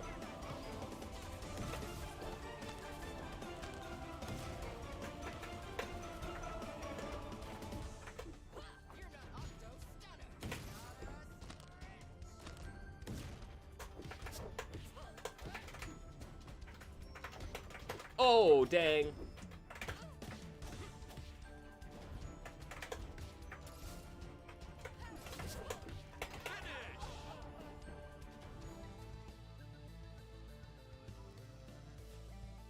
We are Merfighting, Big Bean.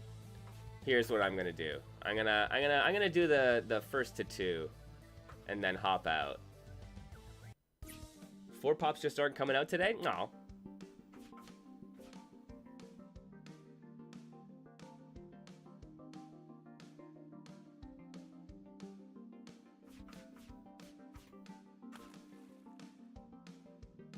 I was gonna say I'm gonna take a quick look to see if folks do y'all have a room up and running? All right. Like I'm saying, just hop into ranked, friends. That's what I'm saying. Cause like legitimately, I don't know about you. Yeah, ranked is 1v1, but like it's a few matches. You get it. This is. I don't know about y'all, but like for me, that's how I interact with new games, right? Like once I'm comfortable enough with the game, I just hop in the queue, whether it be ranked or casual queue, just to see if I can get some matches against other people. For me, like hopping into a lobby is actually kind of like, I don't know, it's a little bit of a like, it's a little bit stressful in some ways.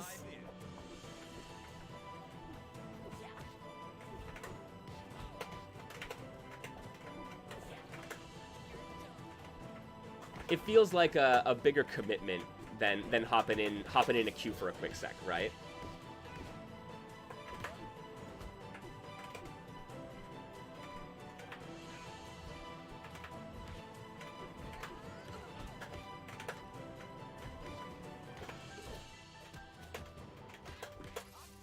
I don't think it does have a wiki, does it?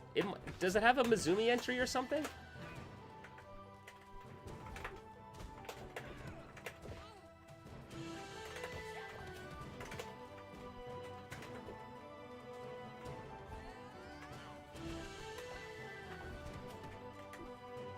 Yeah, now that it's at full release, I think it's a good time to do it.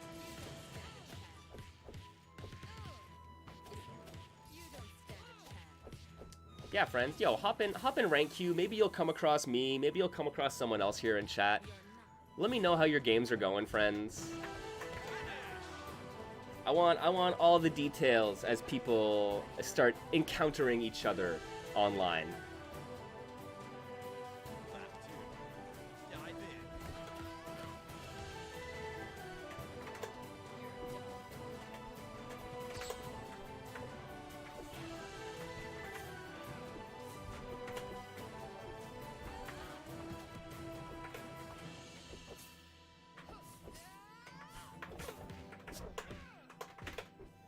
Oh, wrong side.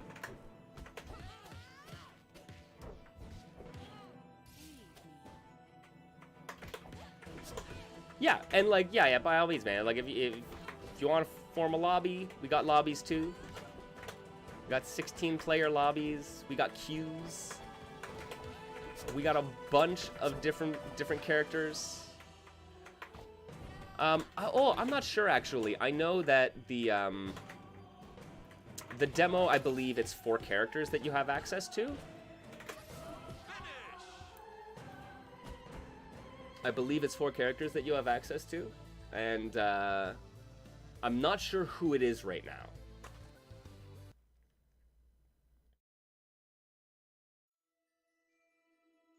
I could win with my tentacles. The waves of fate are crashing. Lap 1. Dive in.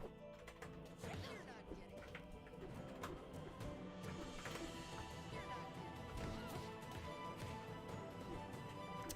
All right, yeah. Don't let warthogs sit for too long, friends.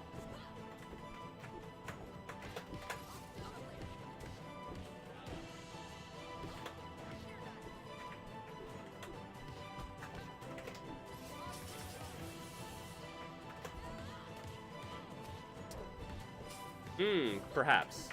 But I don't know if Andrew, yeah, Andrew may have just joined in the East region, right? That could well be. Yo, thank you there. I think we got a new follow.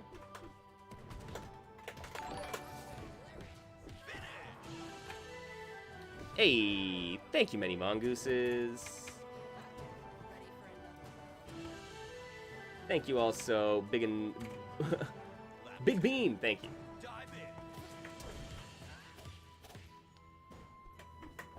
Hey, Tuna, what's up? Yeah, I know, right? I'm excited for the beginners brackets as well. I always really enjoy, I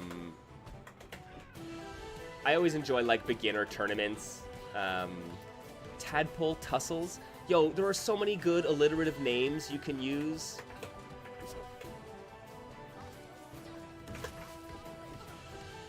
you like that? Pop cancel into fucking backbreaker? Let's go. Let's go.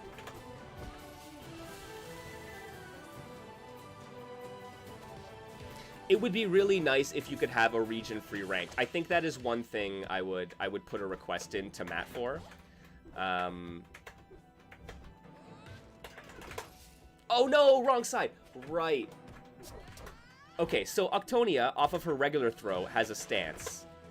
But if she does that headbutt, she can combo off of her throw using that headbutt sweep. But it actually reverses her inputs because it swaps her side. So I went for the quarter circle forward, punch, the lariat super, but it ended up giving me the quarter circle back command grab, which won't combo. Leave my sight. I could win with my tentacles tied behind my back. The waves of fate are crashing. It's C-base macro matchmaking. Yes, absolutely.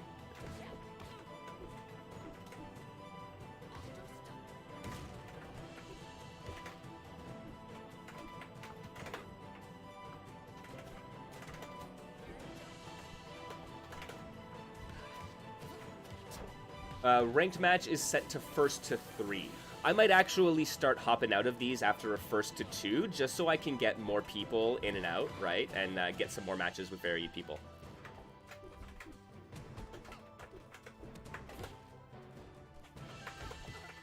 Right? Because a 1st to 3 set can be a long set. Yeah, this is ranked burp. I've just hopped into the ranked queue because I'm hoping people, new folks who might just hop on and try it out, will be able to find some matches with us.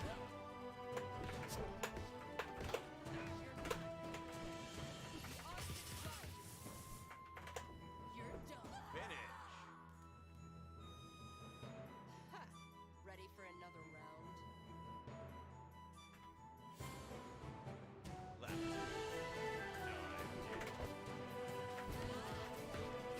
Oh, good old Octonia. I haven't actually played her in a bit. I've been trying out Atlas. I've been trying a little bit of Odon on the side. I would like to get good with Odon.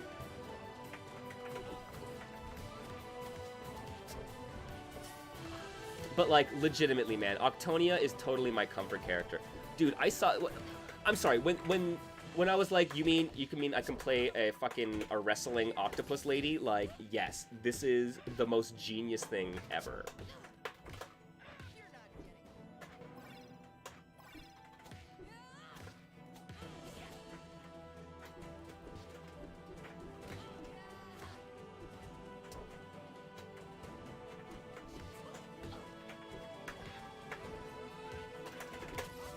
There you go. So yeah, reverse Dragon Punch gives me the quarter circle forward super.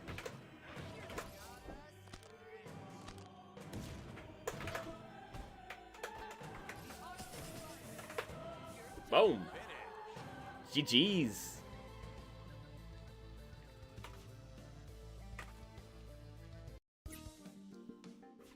I should be able to find you in a second. Hey, there he is. Yo, we got some King Row? We got some King Row up in here?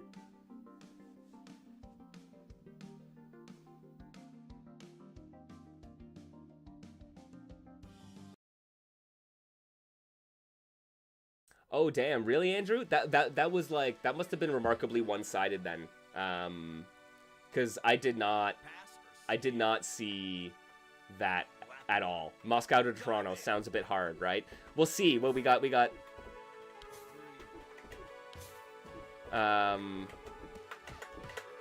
what is it? Is it Peru?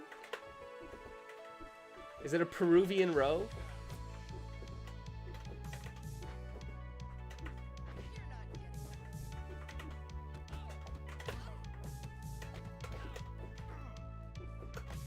Yo, take care, Andrea. Thank you for joining for the stream and talking some game dev stuff with us. I really appreciate it.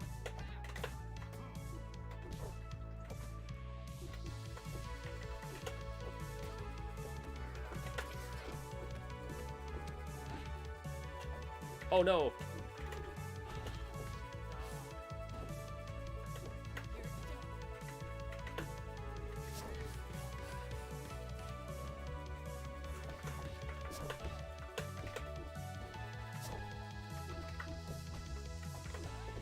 Yeah, right? Playing versus NA is kind of bad.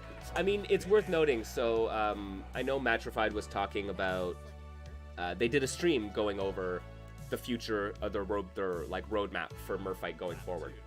And that is one of the things that they have talked about that they would like to do, because I believe they're using the Fusion networking solution, and there are a couple different other options, including Proton and Quantum, and one will require a little bit more work than the others. That was a dirty reset scenario. I'm sorry, Hayama. I'm so sorry.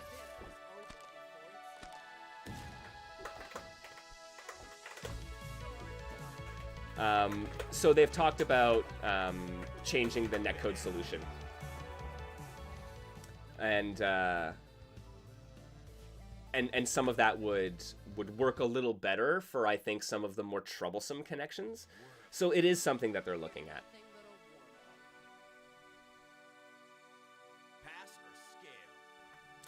Yes, that's right. That's right, S4. We are officially launched for Merfight. There's a free demo that you can play online with. You can pick up the game. It's like, it's like less than $6 Canadian to grab this game right now on sale. It is totally worth it.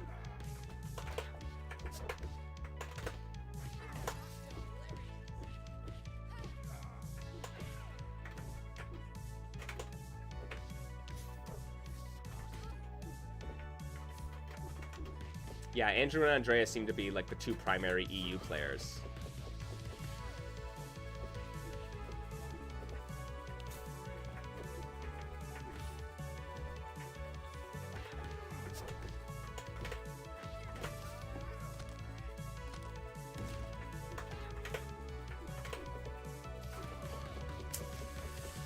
I'm trying to reset and delay my my stunner till I'm closer to the ground so that I could catch them off the reset, but it's a little tough. Whoa. Yo, I didn't realize that if they jump and cross over and I hit him with the overhead, it drags them towards me. I might be able to link off that.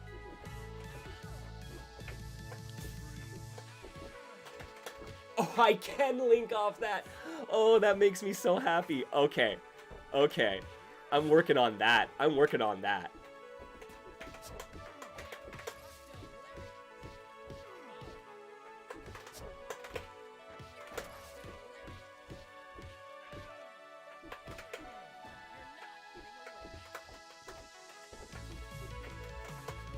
Nice throw.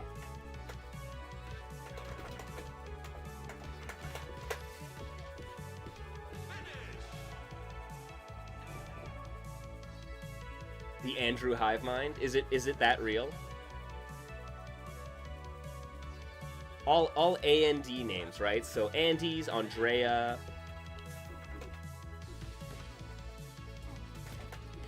Andrea. I'm sure there's a child named Adrenochrome.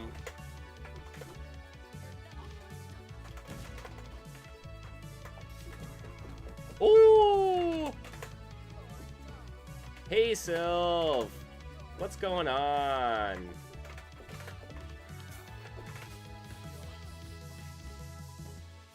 We are putting Hayama through the paces right now.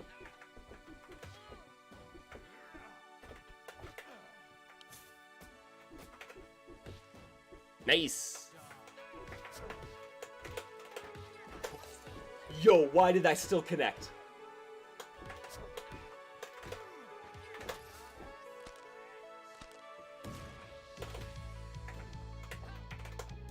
Oh no, I missed the throw!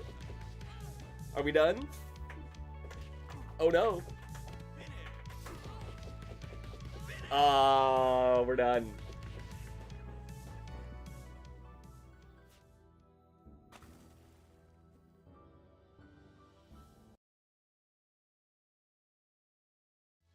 Hey, Warthog, finding some matches with Kiro. Nice. Cool, Kiro's playing GG.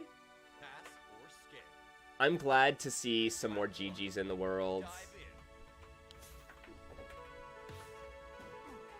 GG is really cool, man. Like, yo, dude, like, y'all should check out some of Mohawk's GG stuff. It's super cool.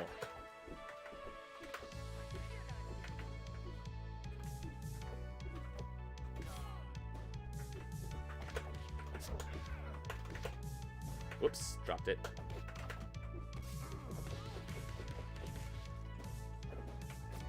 Oh, really? It's Andre? Do you roll the R? Is it Andre?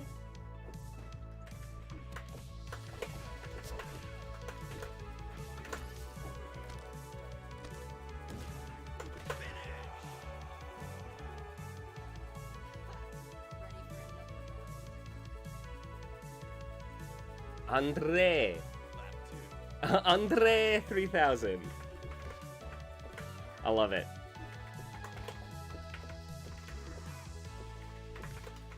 Nice. Yo, that slide. The crouch heavy kick. Nice. And the neutral jump. I love Rose neutral jump heavy kick. It is so powerful. Like,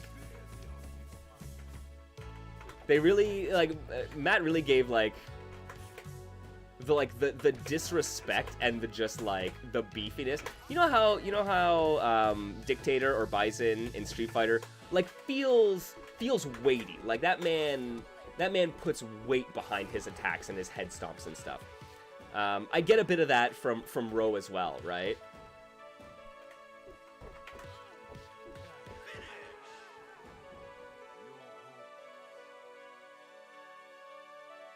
Lap 3. Dive in.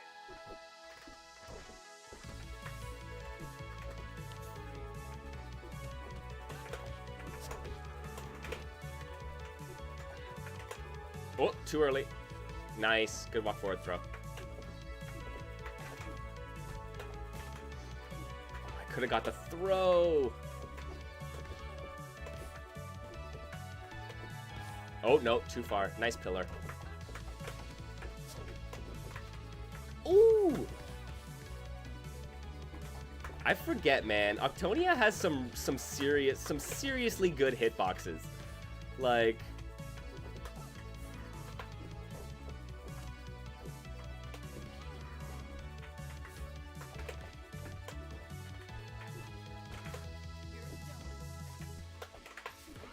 nice.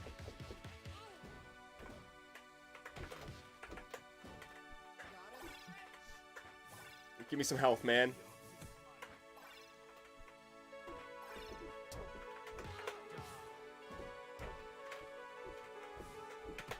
Ooh, too far.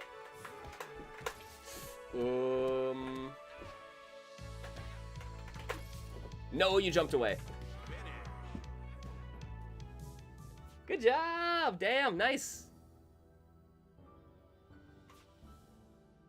There you go, 2-1. Like I said, I think I'm gonna be hopping out after the 2-1s, just to get get some rotation of people going. Make sure that we're churning the queue, as they say. Play Merfight. Just play Merfight. That's it. Absolutely. Yo, S4, you get it.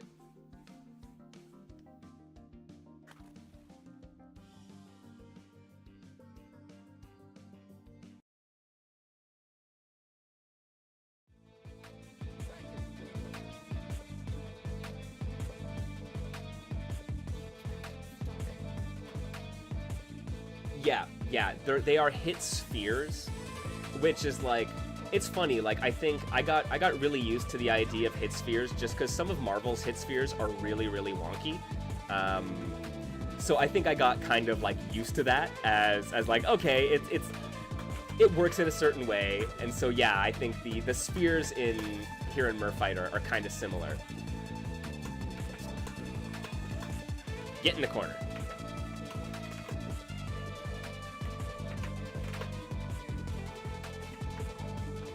Oh! I think the command grab still would have won. Oh, yo! I'm sorry, that was an amazing pop cancel away. Sorry, yeah, not spheres, bubbles. That's true.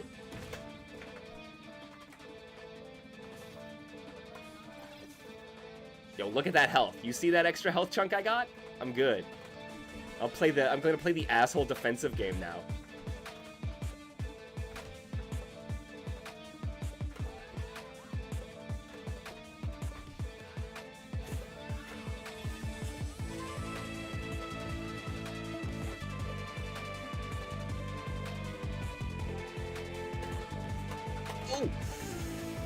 I needed to pop cancel. I had it.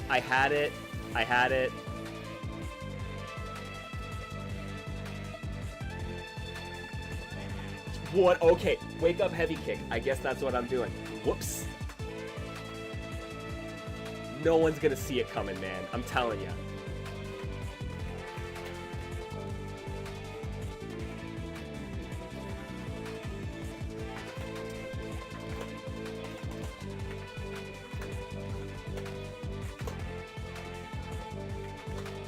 Nice reversal.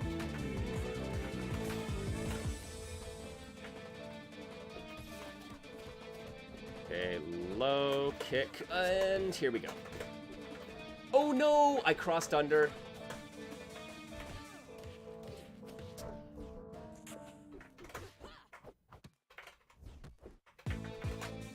Okay, command grab. Command grab.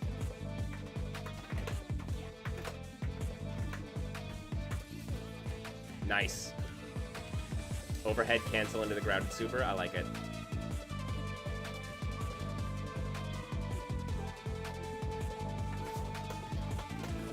Yo, saved by the icicle. That would have been your death. I have 3 bar.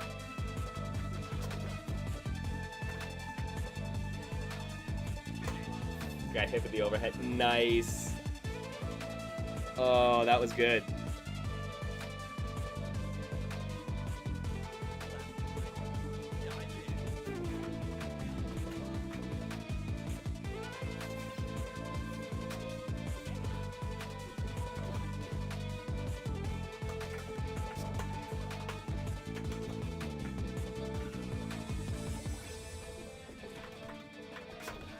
Nice!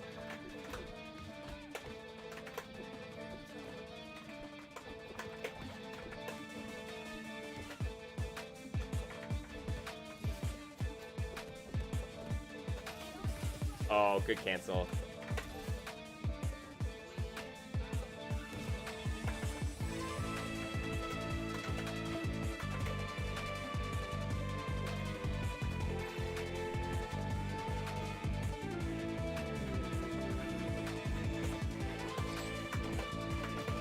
Dang.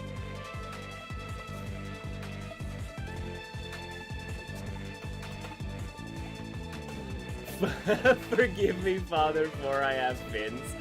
Oh man. What is that? Is that Atlas's? That's what you say to Atlas when you go visit him. You go see the Sharkalite priest.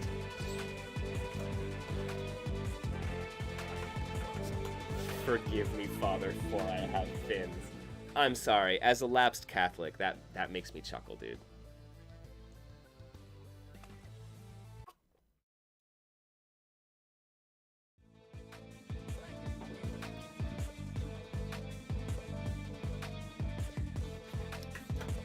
I have no fins and I must scream.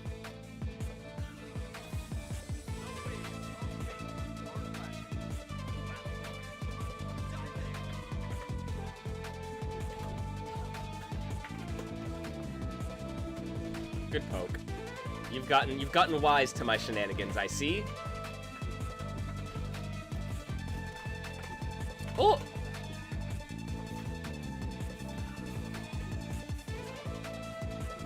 Oh, I have no fins and I must swim. Oh, I missed the obvious. Yo, good call, Andrew.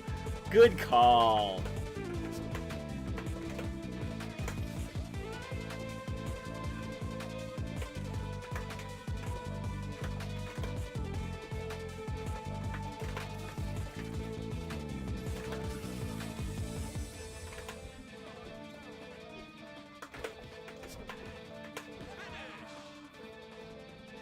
The empty jump cross up low, I would have gotten hit by it too.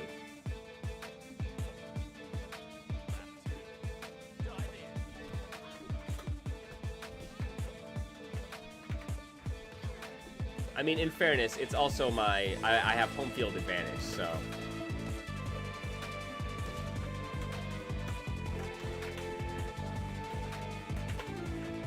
Good, poking me out of my resets. I like it. I like it. All right, so now I gotta set up the frame trap.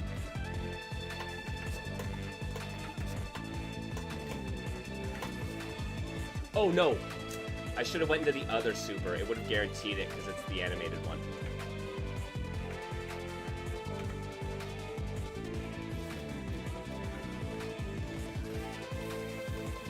Yo, the MKL special.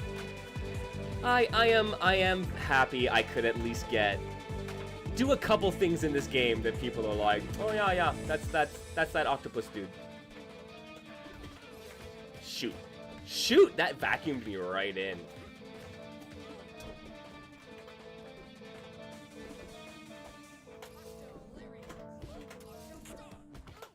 I can't believe that. I got the hit and then I canceled. I got the hit and then I canceled away from it.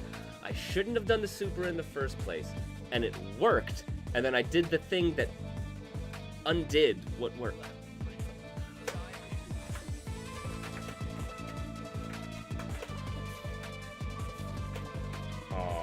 Oh, can I whiff punish that?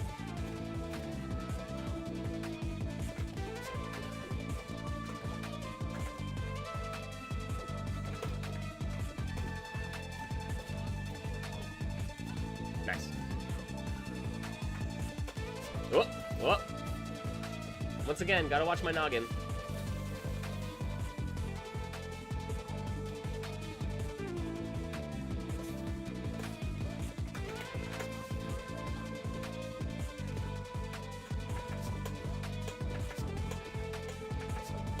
Are you serious? I thought I was gonna collect enough bubbles to get a super. Oh shoot, and then I whiffed it. Again, saved by the icicle. Oh man.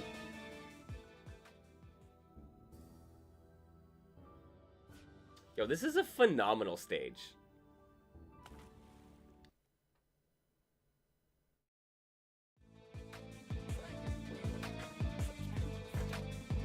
Oh, when Merfight characters get ported into Mugen, then you know you've really made it. It's true.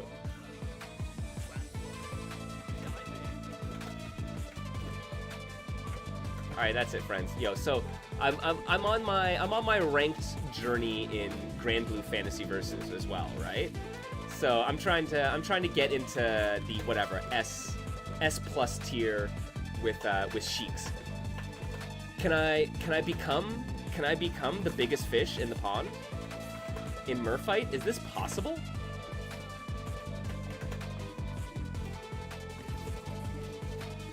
Oh my god, MKL should be playable. I mean, Yes, I'm talking about my NPC becoming a playable character in a fighting game. Yes, it seems actually perfectly reasonable. Shoot.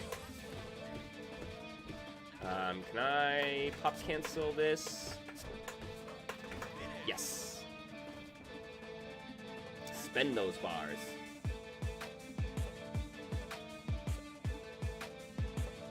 Yo, Arctina would become, like, the fucking most loved Mugen character ever.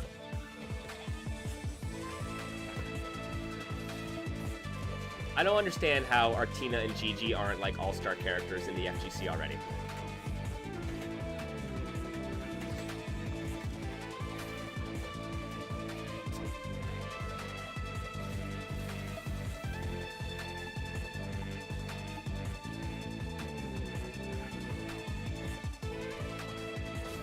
Damn it. Watch my noggin.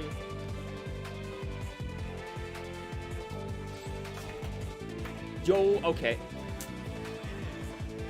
I thought I was okay. I had taken the corner, I had gotten I got knocked him out, but there was a lot of health. There was a lot of damage I had to do. Whoop.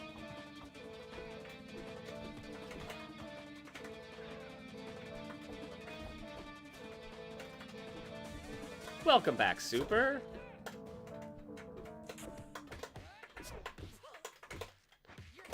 We are throwing fins. Oh.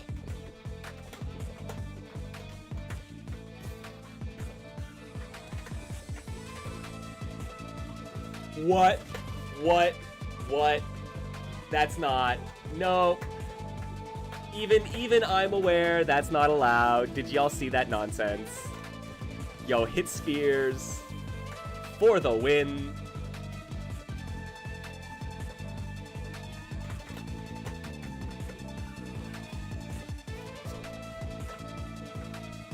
Oh, they're just like, they're landing into my back when I do that, the drop, like the stunner throw.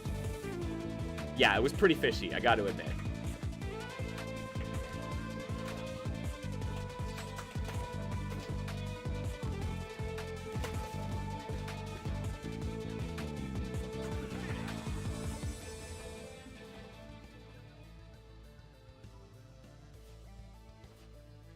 GG's. Yo, I'm a glowing plankton? Okay, we're ranking up, friends.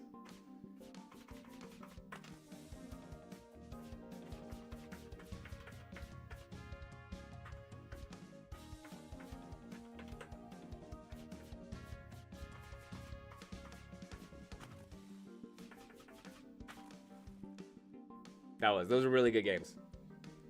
Yo, we're having some nice matches today.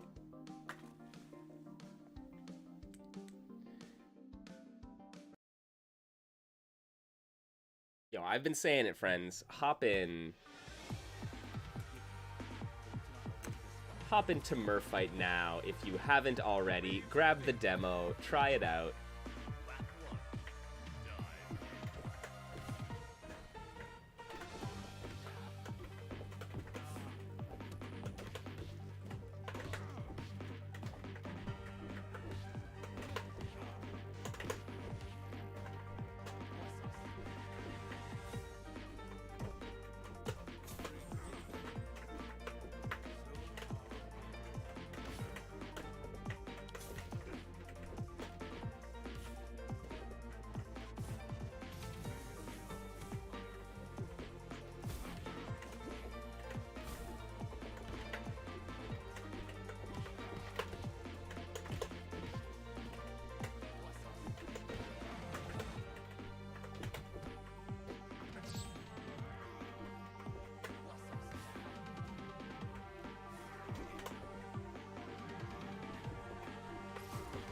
Give the game a whirlpool, friends. Oh, thank you, thank you. More puns. All day.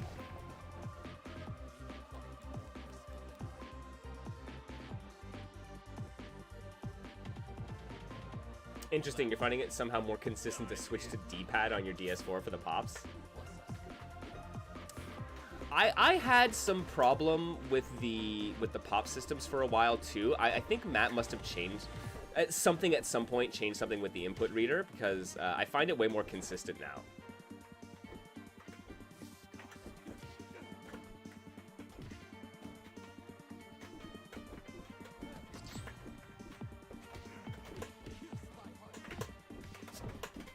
Oh.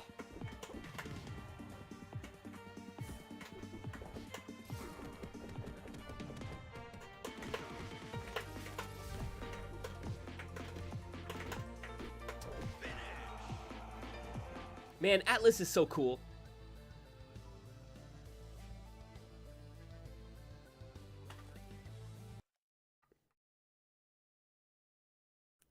So,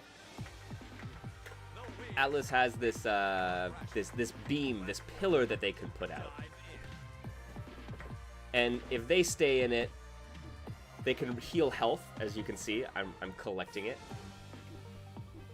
I can also use it, trigger it again, and make an explosion out of it.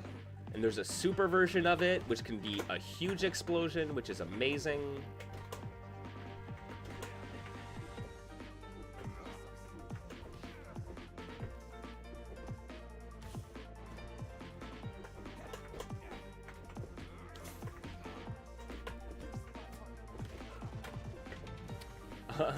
Atlas, with all that ass.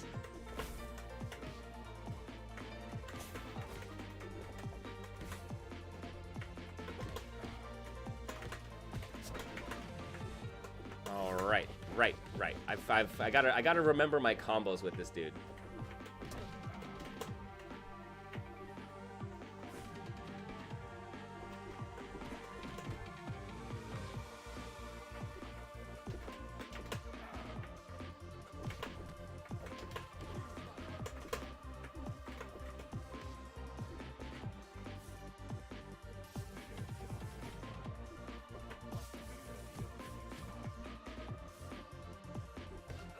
Oh no! Good overhead.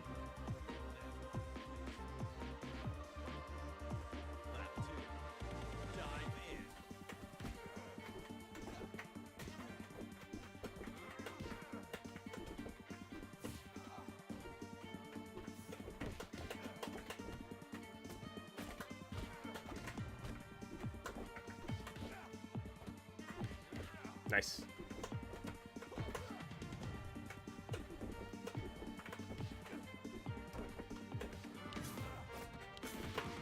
Oh, the urchin keeping me there in my place. Nice. Reset into pillar.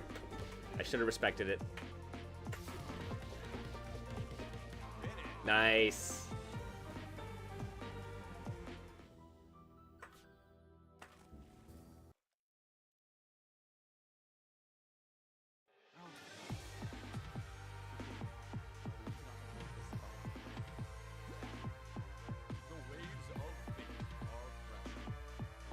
Yo, I appreciate y'all hopping on and trying out some matches and populating the lobby with me here.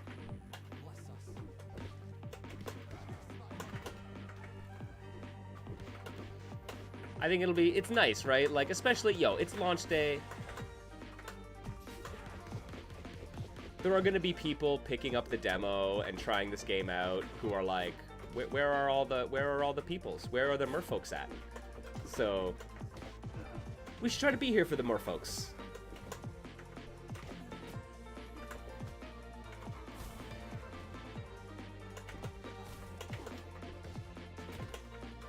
Nice. Oh, couldn't jump in.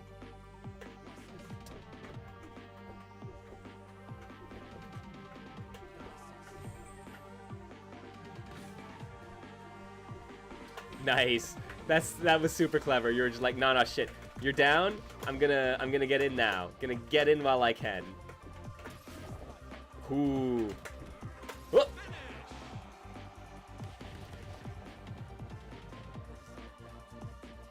Gotta remember, if your opponent has bar, it is still their turn because they can cancel. They will cancel into something.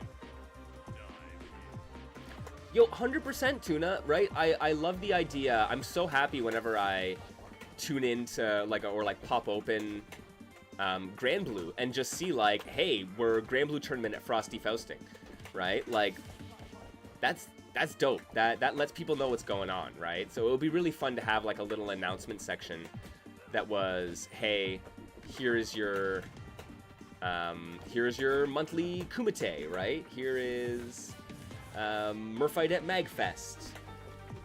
And especially if you're going to be doing, I talked a little bit about like trying to do community lobbies, do things that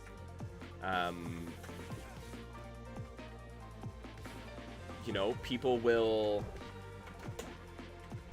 want to get online for it to share the time, be like, get together for a community day. So you can put those up there.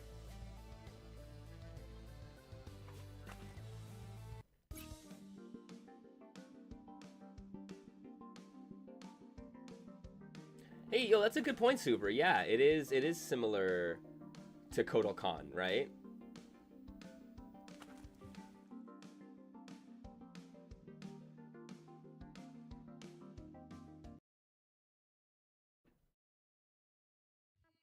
Yeah, it's a bit of like, yeah, it's like you could, yeah, you place it. I mean, I guess there are a handful of characters who kind of have like staffs that they can place. Lychee is similar in some ways, though it's not like the beam, but it's this like, this disjointed thing that they could use in different ways. The heal in particular with Kotal Khan is a good point.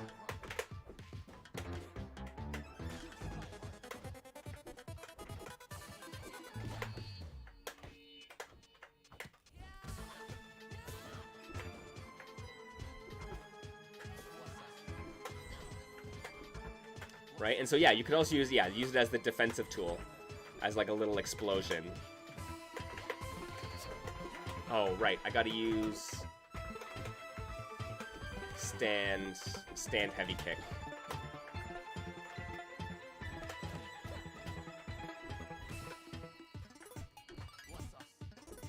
This is such a good track too, man.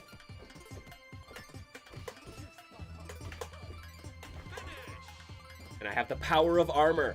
If your opponent stays in the beam for long enough, it grants you armor, is my understanding. Pretty sure that's how that works.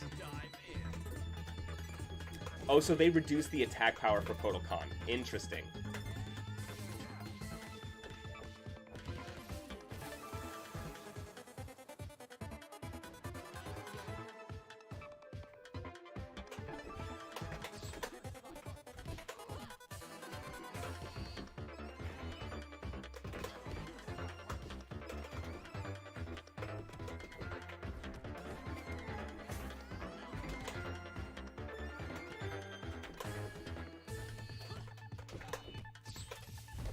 Oh.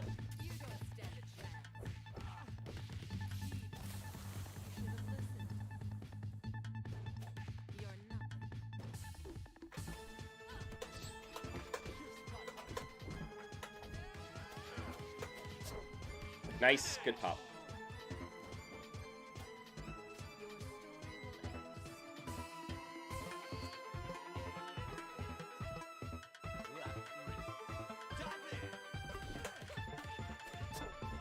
Man, these are having some damn good matches today.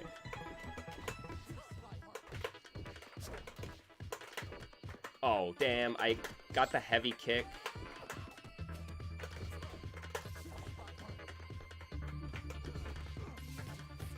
But then not any follow-up.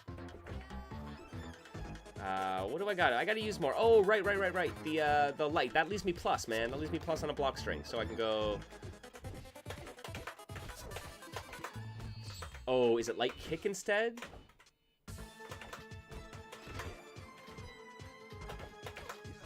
Yeah, because that doesn't connect, so...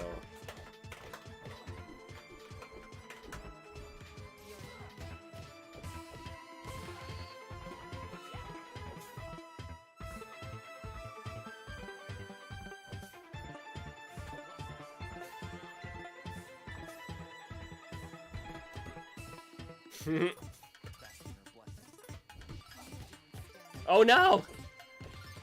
But look, that super basically did no damage. Oh, that's hilarious. Yeah, that super basically did no damage because I was sitting in the super beam.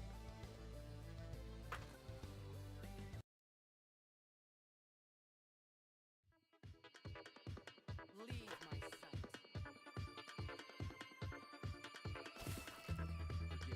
The waves of fate are crashing. Lap 1. Dive.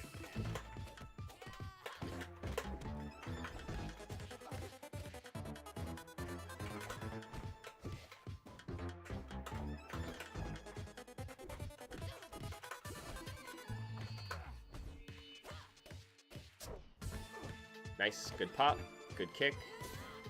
Oh shit, got hit with the overhead. I gotta watch for those overheads, man.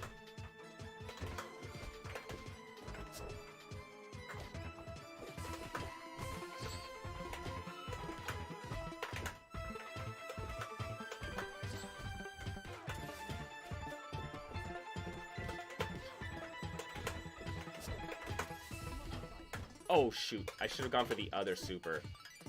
I should have gone for my Dragon Punch super.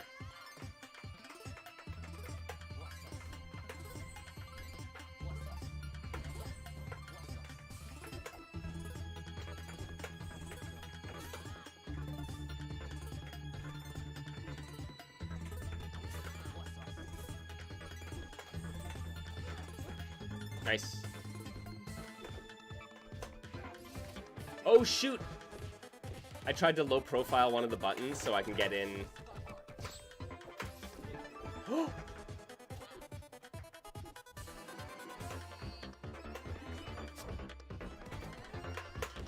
There we go. Yeah, dash attack in. Lap 2. Dive in. I will throw on Gigi actually for the I've been wanting to give her an honest go. I think I could dig her as a character. She's good, she's rush down, she's got mix up. She's got some nice shenanigans. So I think that's what I'll do. I'll throw on Gigi for the for a couple of challengers at the end of the day here.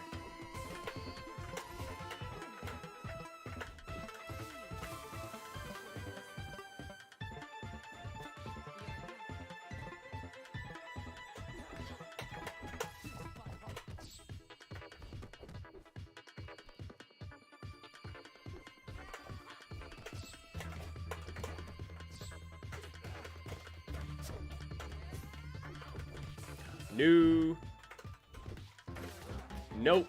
Nope. I tried to roll Dragon Punch and I got hit for it.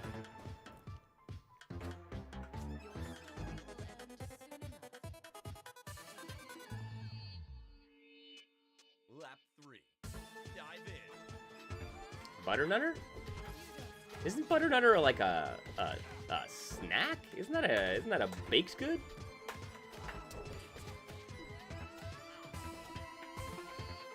Or is that a banned term on Twitch? I'm not entirely sure.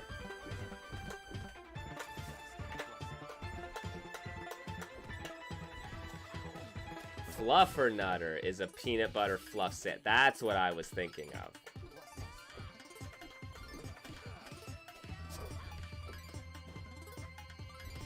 Oh shit, I thought I crossed under. Nice whiff punish.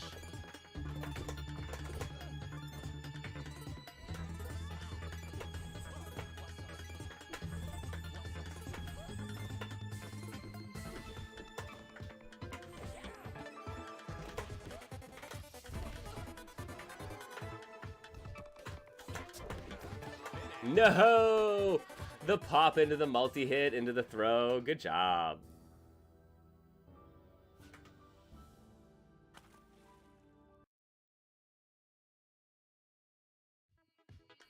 Don't want to preempt the tier discussion. Arctina, yep, you're correct, Plasma. I have been on the WTF, can we do something about Arctina phase for far too long. She is just really damn good. Yeah, Sylve, dude. Sylve is one of those players who will just be like, oh, okay, that's what it's gonna be like, huh? Yeah, there they are. Yeah. Arctina is gross, right?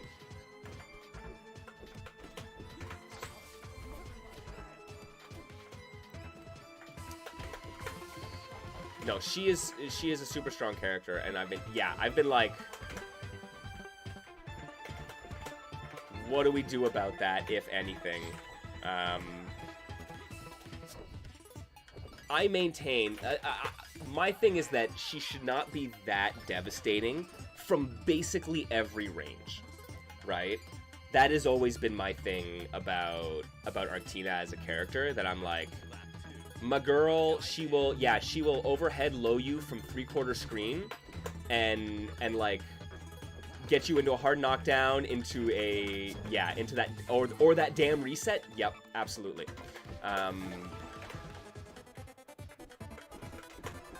I wouldn't mind it if she had to work a little bit harder for it, but her toolkit is so well designed for those shenanigans in particular. A girl should be allowed to do this, in your opinion. I mean, hey, I'm not one to argue with that, alright? And this is, like, legitimately, though, and that's my thing, where I'm like, I don't know what a good suggestion is to accommodate for that, just because I'm like, I don't want her to not be able to do the thing that she's good at, right? Like, let her do her thing. But right now, her thing is extremely good and can be extremely frustrating to play against.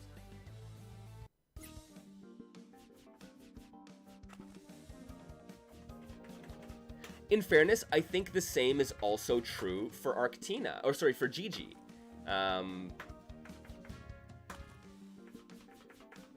But I'm not sure, I don't think there's the same kind of reaction and discourse around her as a character.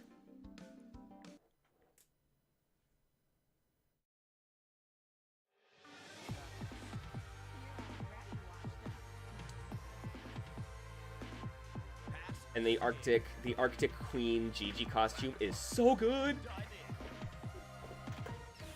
Fair, yeah, Odon is also very scary. Like,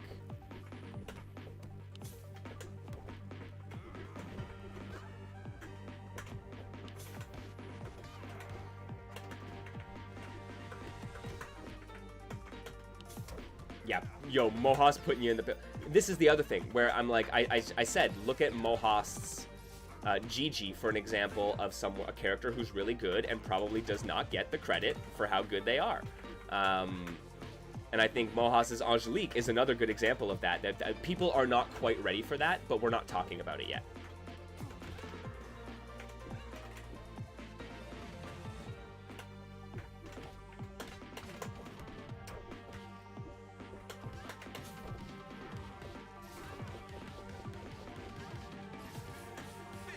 Ooh, there are so many good, there are so many good skin opportunities, aren't there, Big Bean?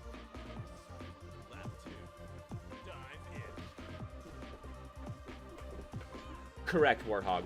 Angelique needs a player who's willing to work out her fireball situation. But once they do that, oh boy.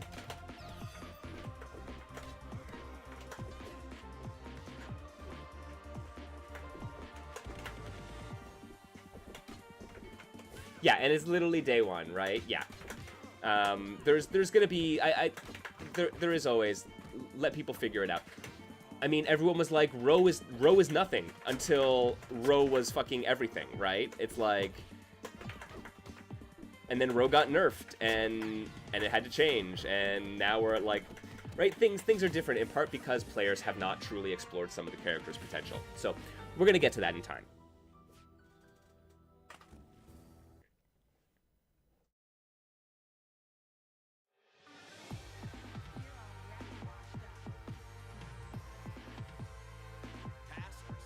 Heck yeah, yo, someone throw some matches to Big Bean, man.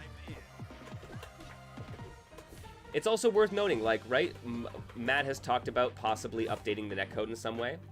So I think if people are playing kind of cross-continental matches and having issues, then it might be something that he'll prioritize us doing, right? As like, hey, that's kind of a need for the player base. So try out the matches, try out the connections, and let Matt know.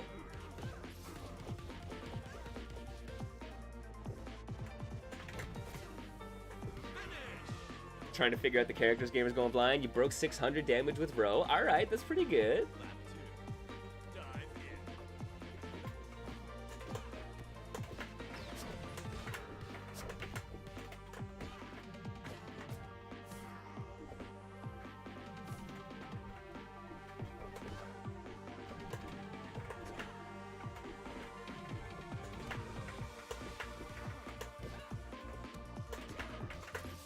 Oh no, wrong super.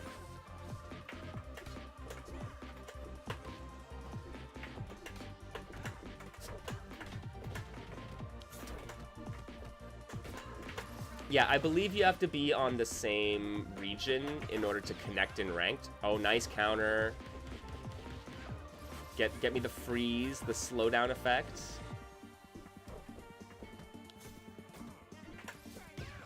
Oh shoot. Get some chip.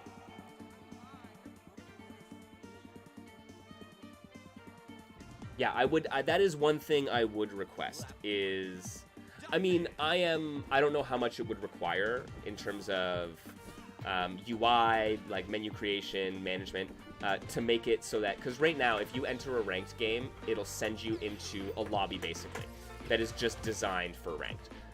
It would be nice if you were able to, you know, start doing, hop in a queue and just wait, and then like wait in training mode, right? Like I said, I don't know how reasonable that is, but that is one thing I would like. Oh right, wall bounce first. And then a region-free queue, basically, like just let people set their region if they want, but it would be nice for me to not have to, because I'm happy to connect with anyone. Throw me a match from Tokyo. That's cool. I'll play it. So just, yeah, letting someone just hit ranked any region, I think that goes a long way to making the queue more valuable and versatile. Right? I think for all of the, and we talked a little bit about Sterling Games and the issues they had responding to player concerns. One of the things they did really well in terms of managing for players was the idea that you should have the least friction as possible when connecting a player online, 1 or 2 clicks, and then also making sure that the queue was as valuable as possible. And so they prioritized the queue over everything else. That's why there are no lobbies in Fantasy Strike. You could do direct connections through a friends list, and you can hop in a queue, because that way most players get funneled into the exact same spot.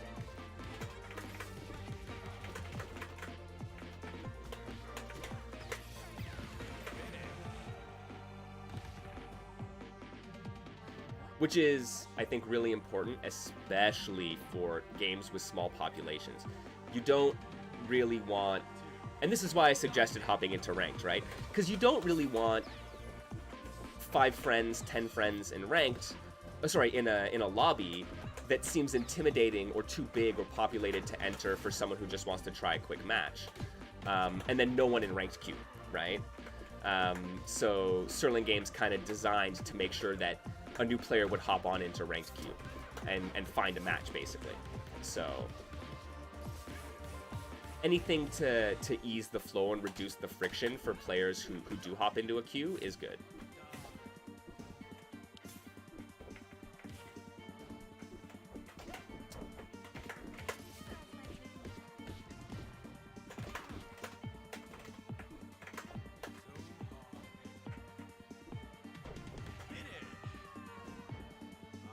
Dude, short hop, I forgot.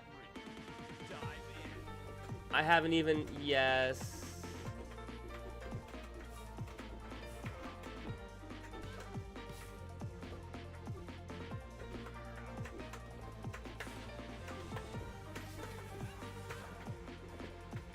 Short hop, jump, heavy punch. Oh, yeah.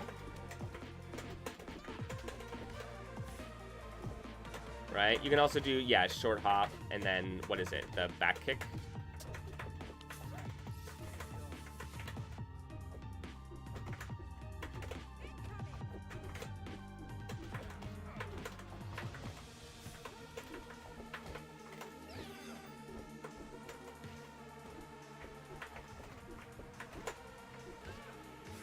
Oops.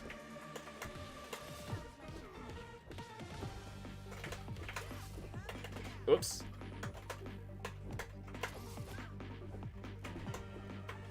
Into heavy dive kick.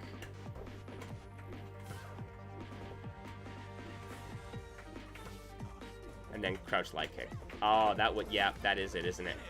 That is the play, isn't it? Griffey, what's up, friend? We are just trying to get some matches going for everyone in the Merfight queue.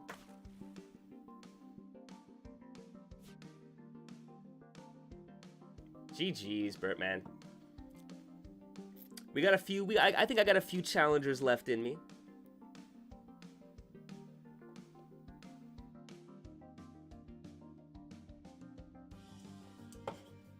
The Void is a really good stage.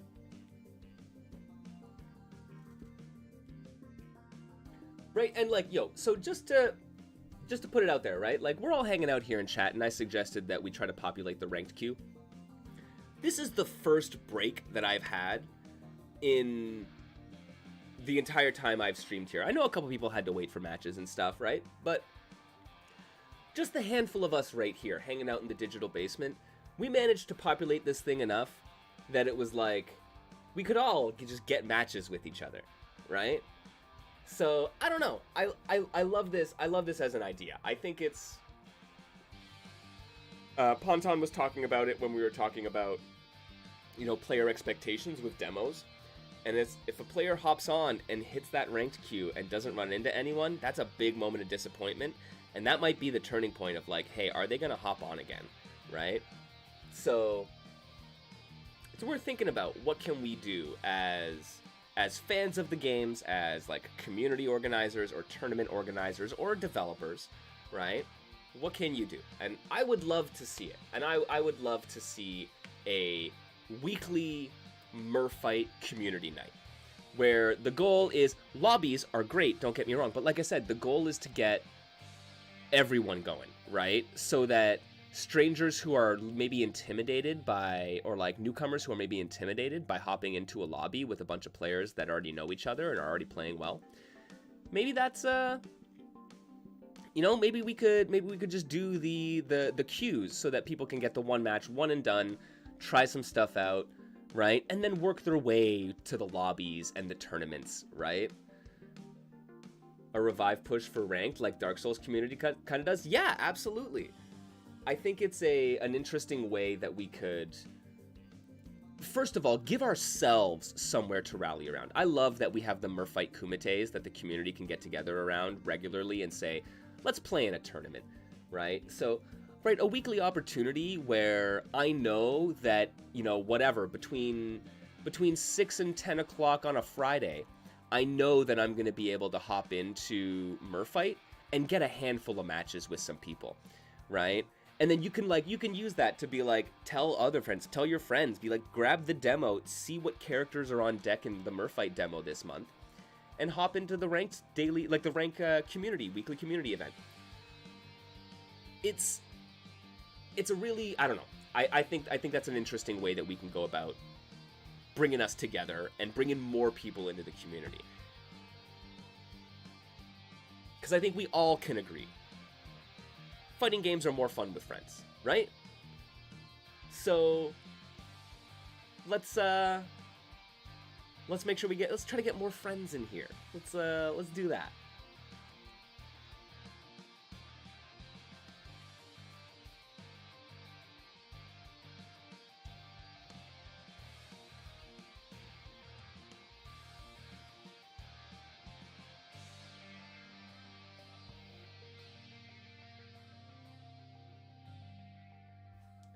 Mohast, you are a weird one, my friend.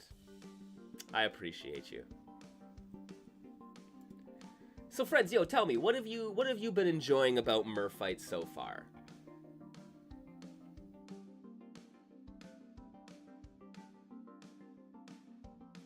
Dash cancels. Yo. Yeah, Burp, hop on in. Yeah, Hayama, hop on in. We can do a last little set here. The dash cancels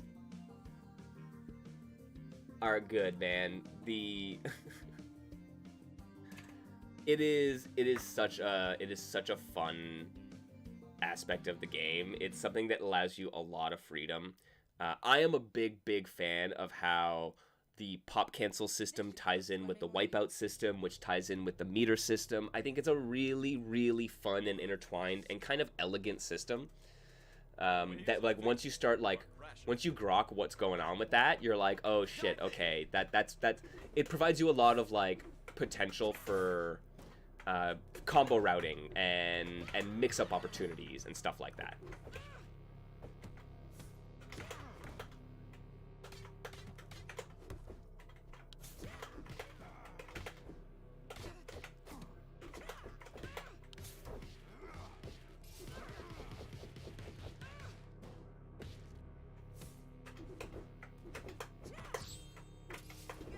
Whoops.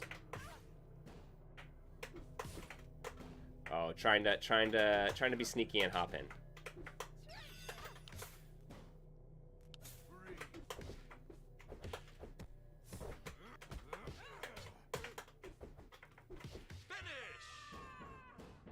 SVC Chaos, swimming very cool chaos. It's true. We're playing it right now. Dive in.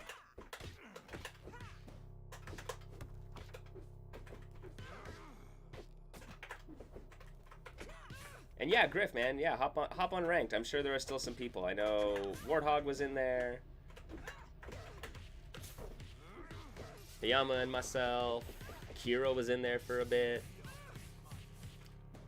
And right, and it just goes to show too, like it doesn't take that many players to create a queue that is like, hey, we can get some matches in, friends. Oh shoot.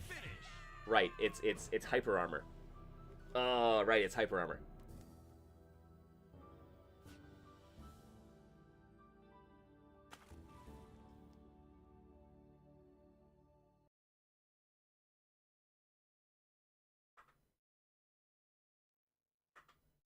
The waves of fate are crashing. Yeah, it's kind of awesome, right?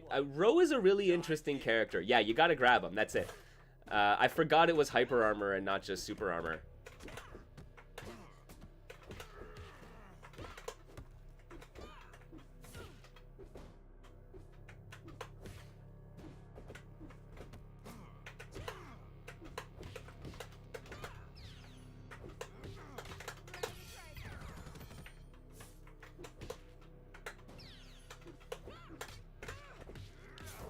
Oh, it's 10 hits. So I'm both right and wrong.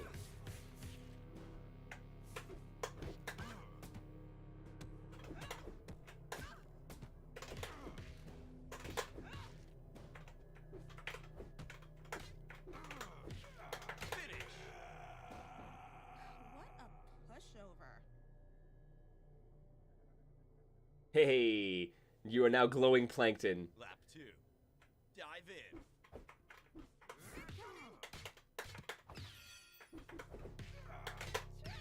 How's my technique? Yo, for real.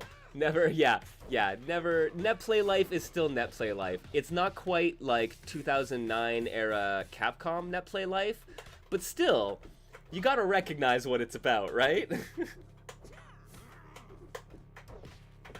Nice dash in.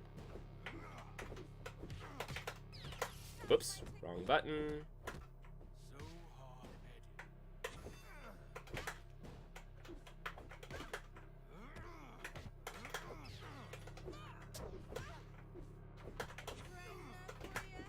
How's my technique?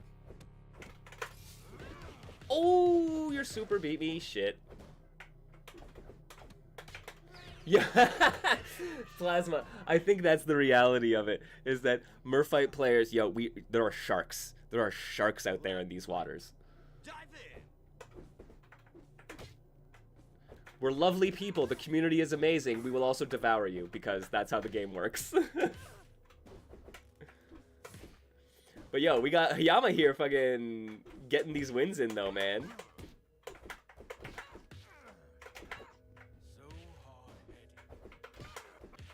Oh.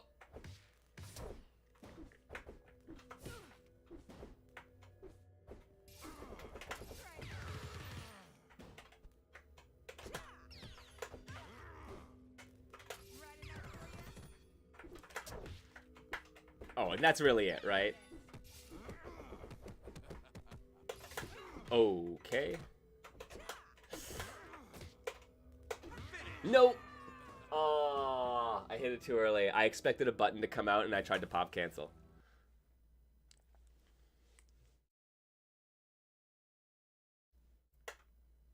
The waves of fate are crashing. Gonna get 3-0'd by Hayama here, man. They're learning in real time. The tadpoles are becoming froggies.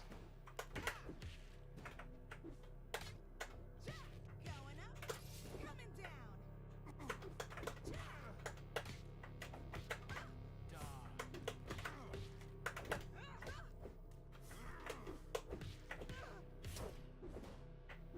down. I'm glad you approve, Mohast.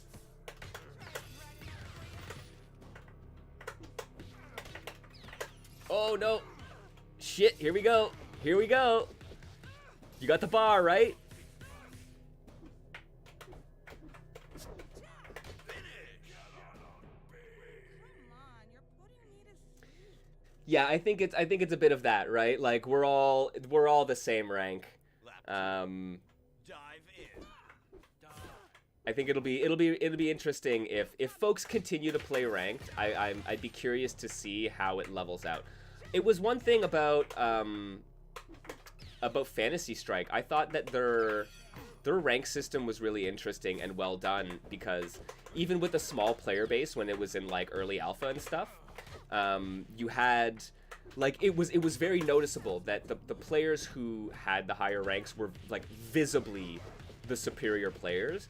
And it actually did a really good job of like onboarding the new guys, where the new guys didn't have to deal with them right away.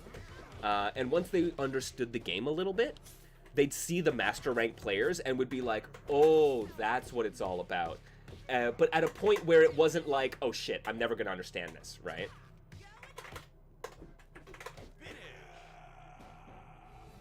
We're all plankton at the end of the day, Super. You got it.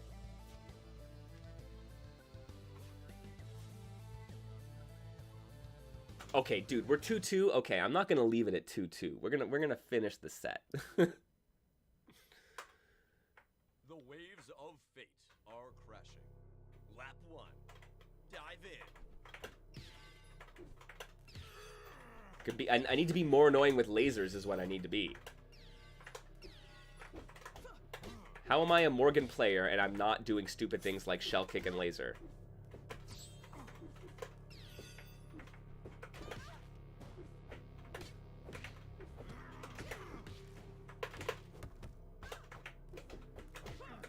Good block.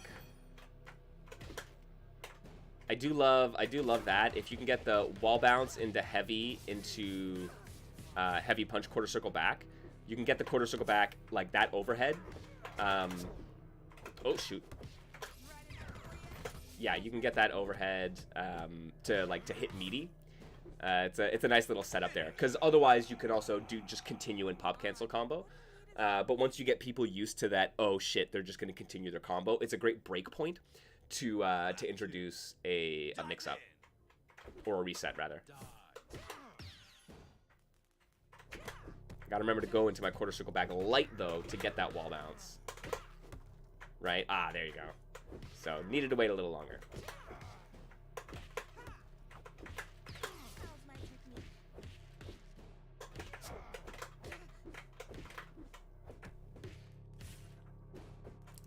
Alright.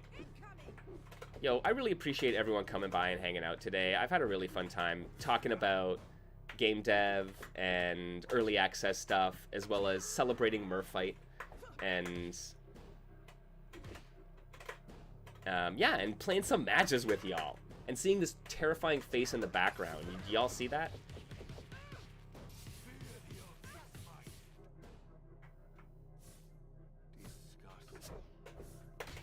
Oh! Ah, we got there.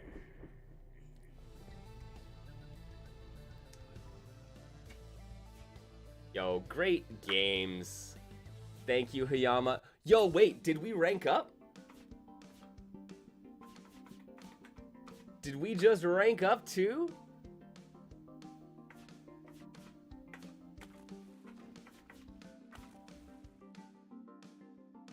And your power was so high? No, I destroyed the cameras too? Oh. You know what it's like. Alright, heaven or shell. Yo, wait a second. No, it's clamor time. That is a damn good tag. Yeah, there needs to be a way to see rank outside of the post match. That's what I was wondering. I'm like, there's nothing in the treasury, right? There's a patch notes section.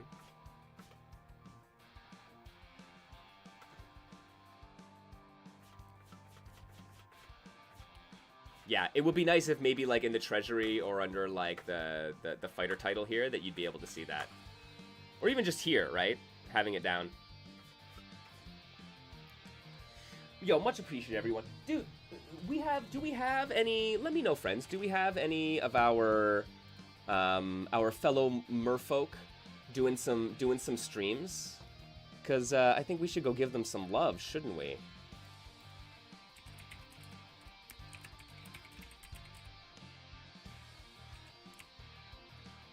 Yeah, Mohast, yo, if you boot up your stream, then we can raid on over to you and we can continue celebrating Merfight and talking about this game.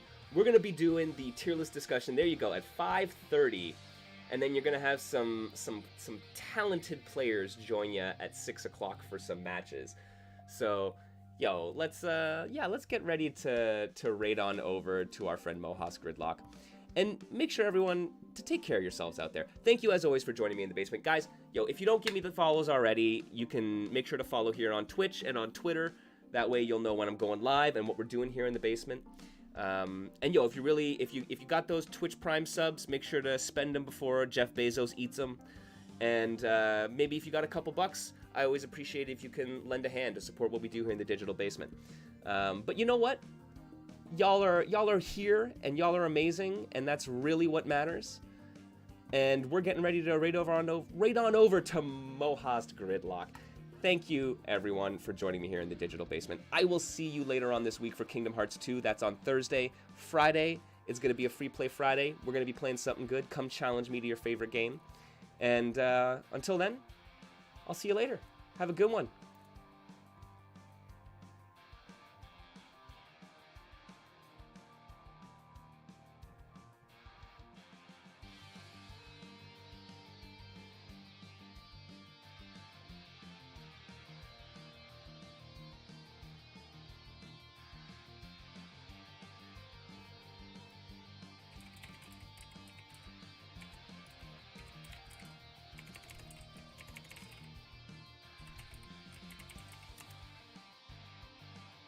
Thank you for rating with 13 members, MrMKL. Appreciate it. I'm just setting up for the tier list discussion at 5:30. Should give me a couple more minutes. Go grab a drink, etc. If anybody wants to join the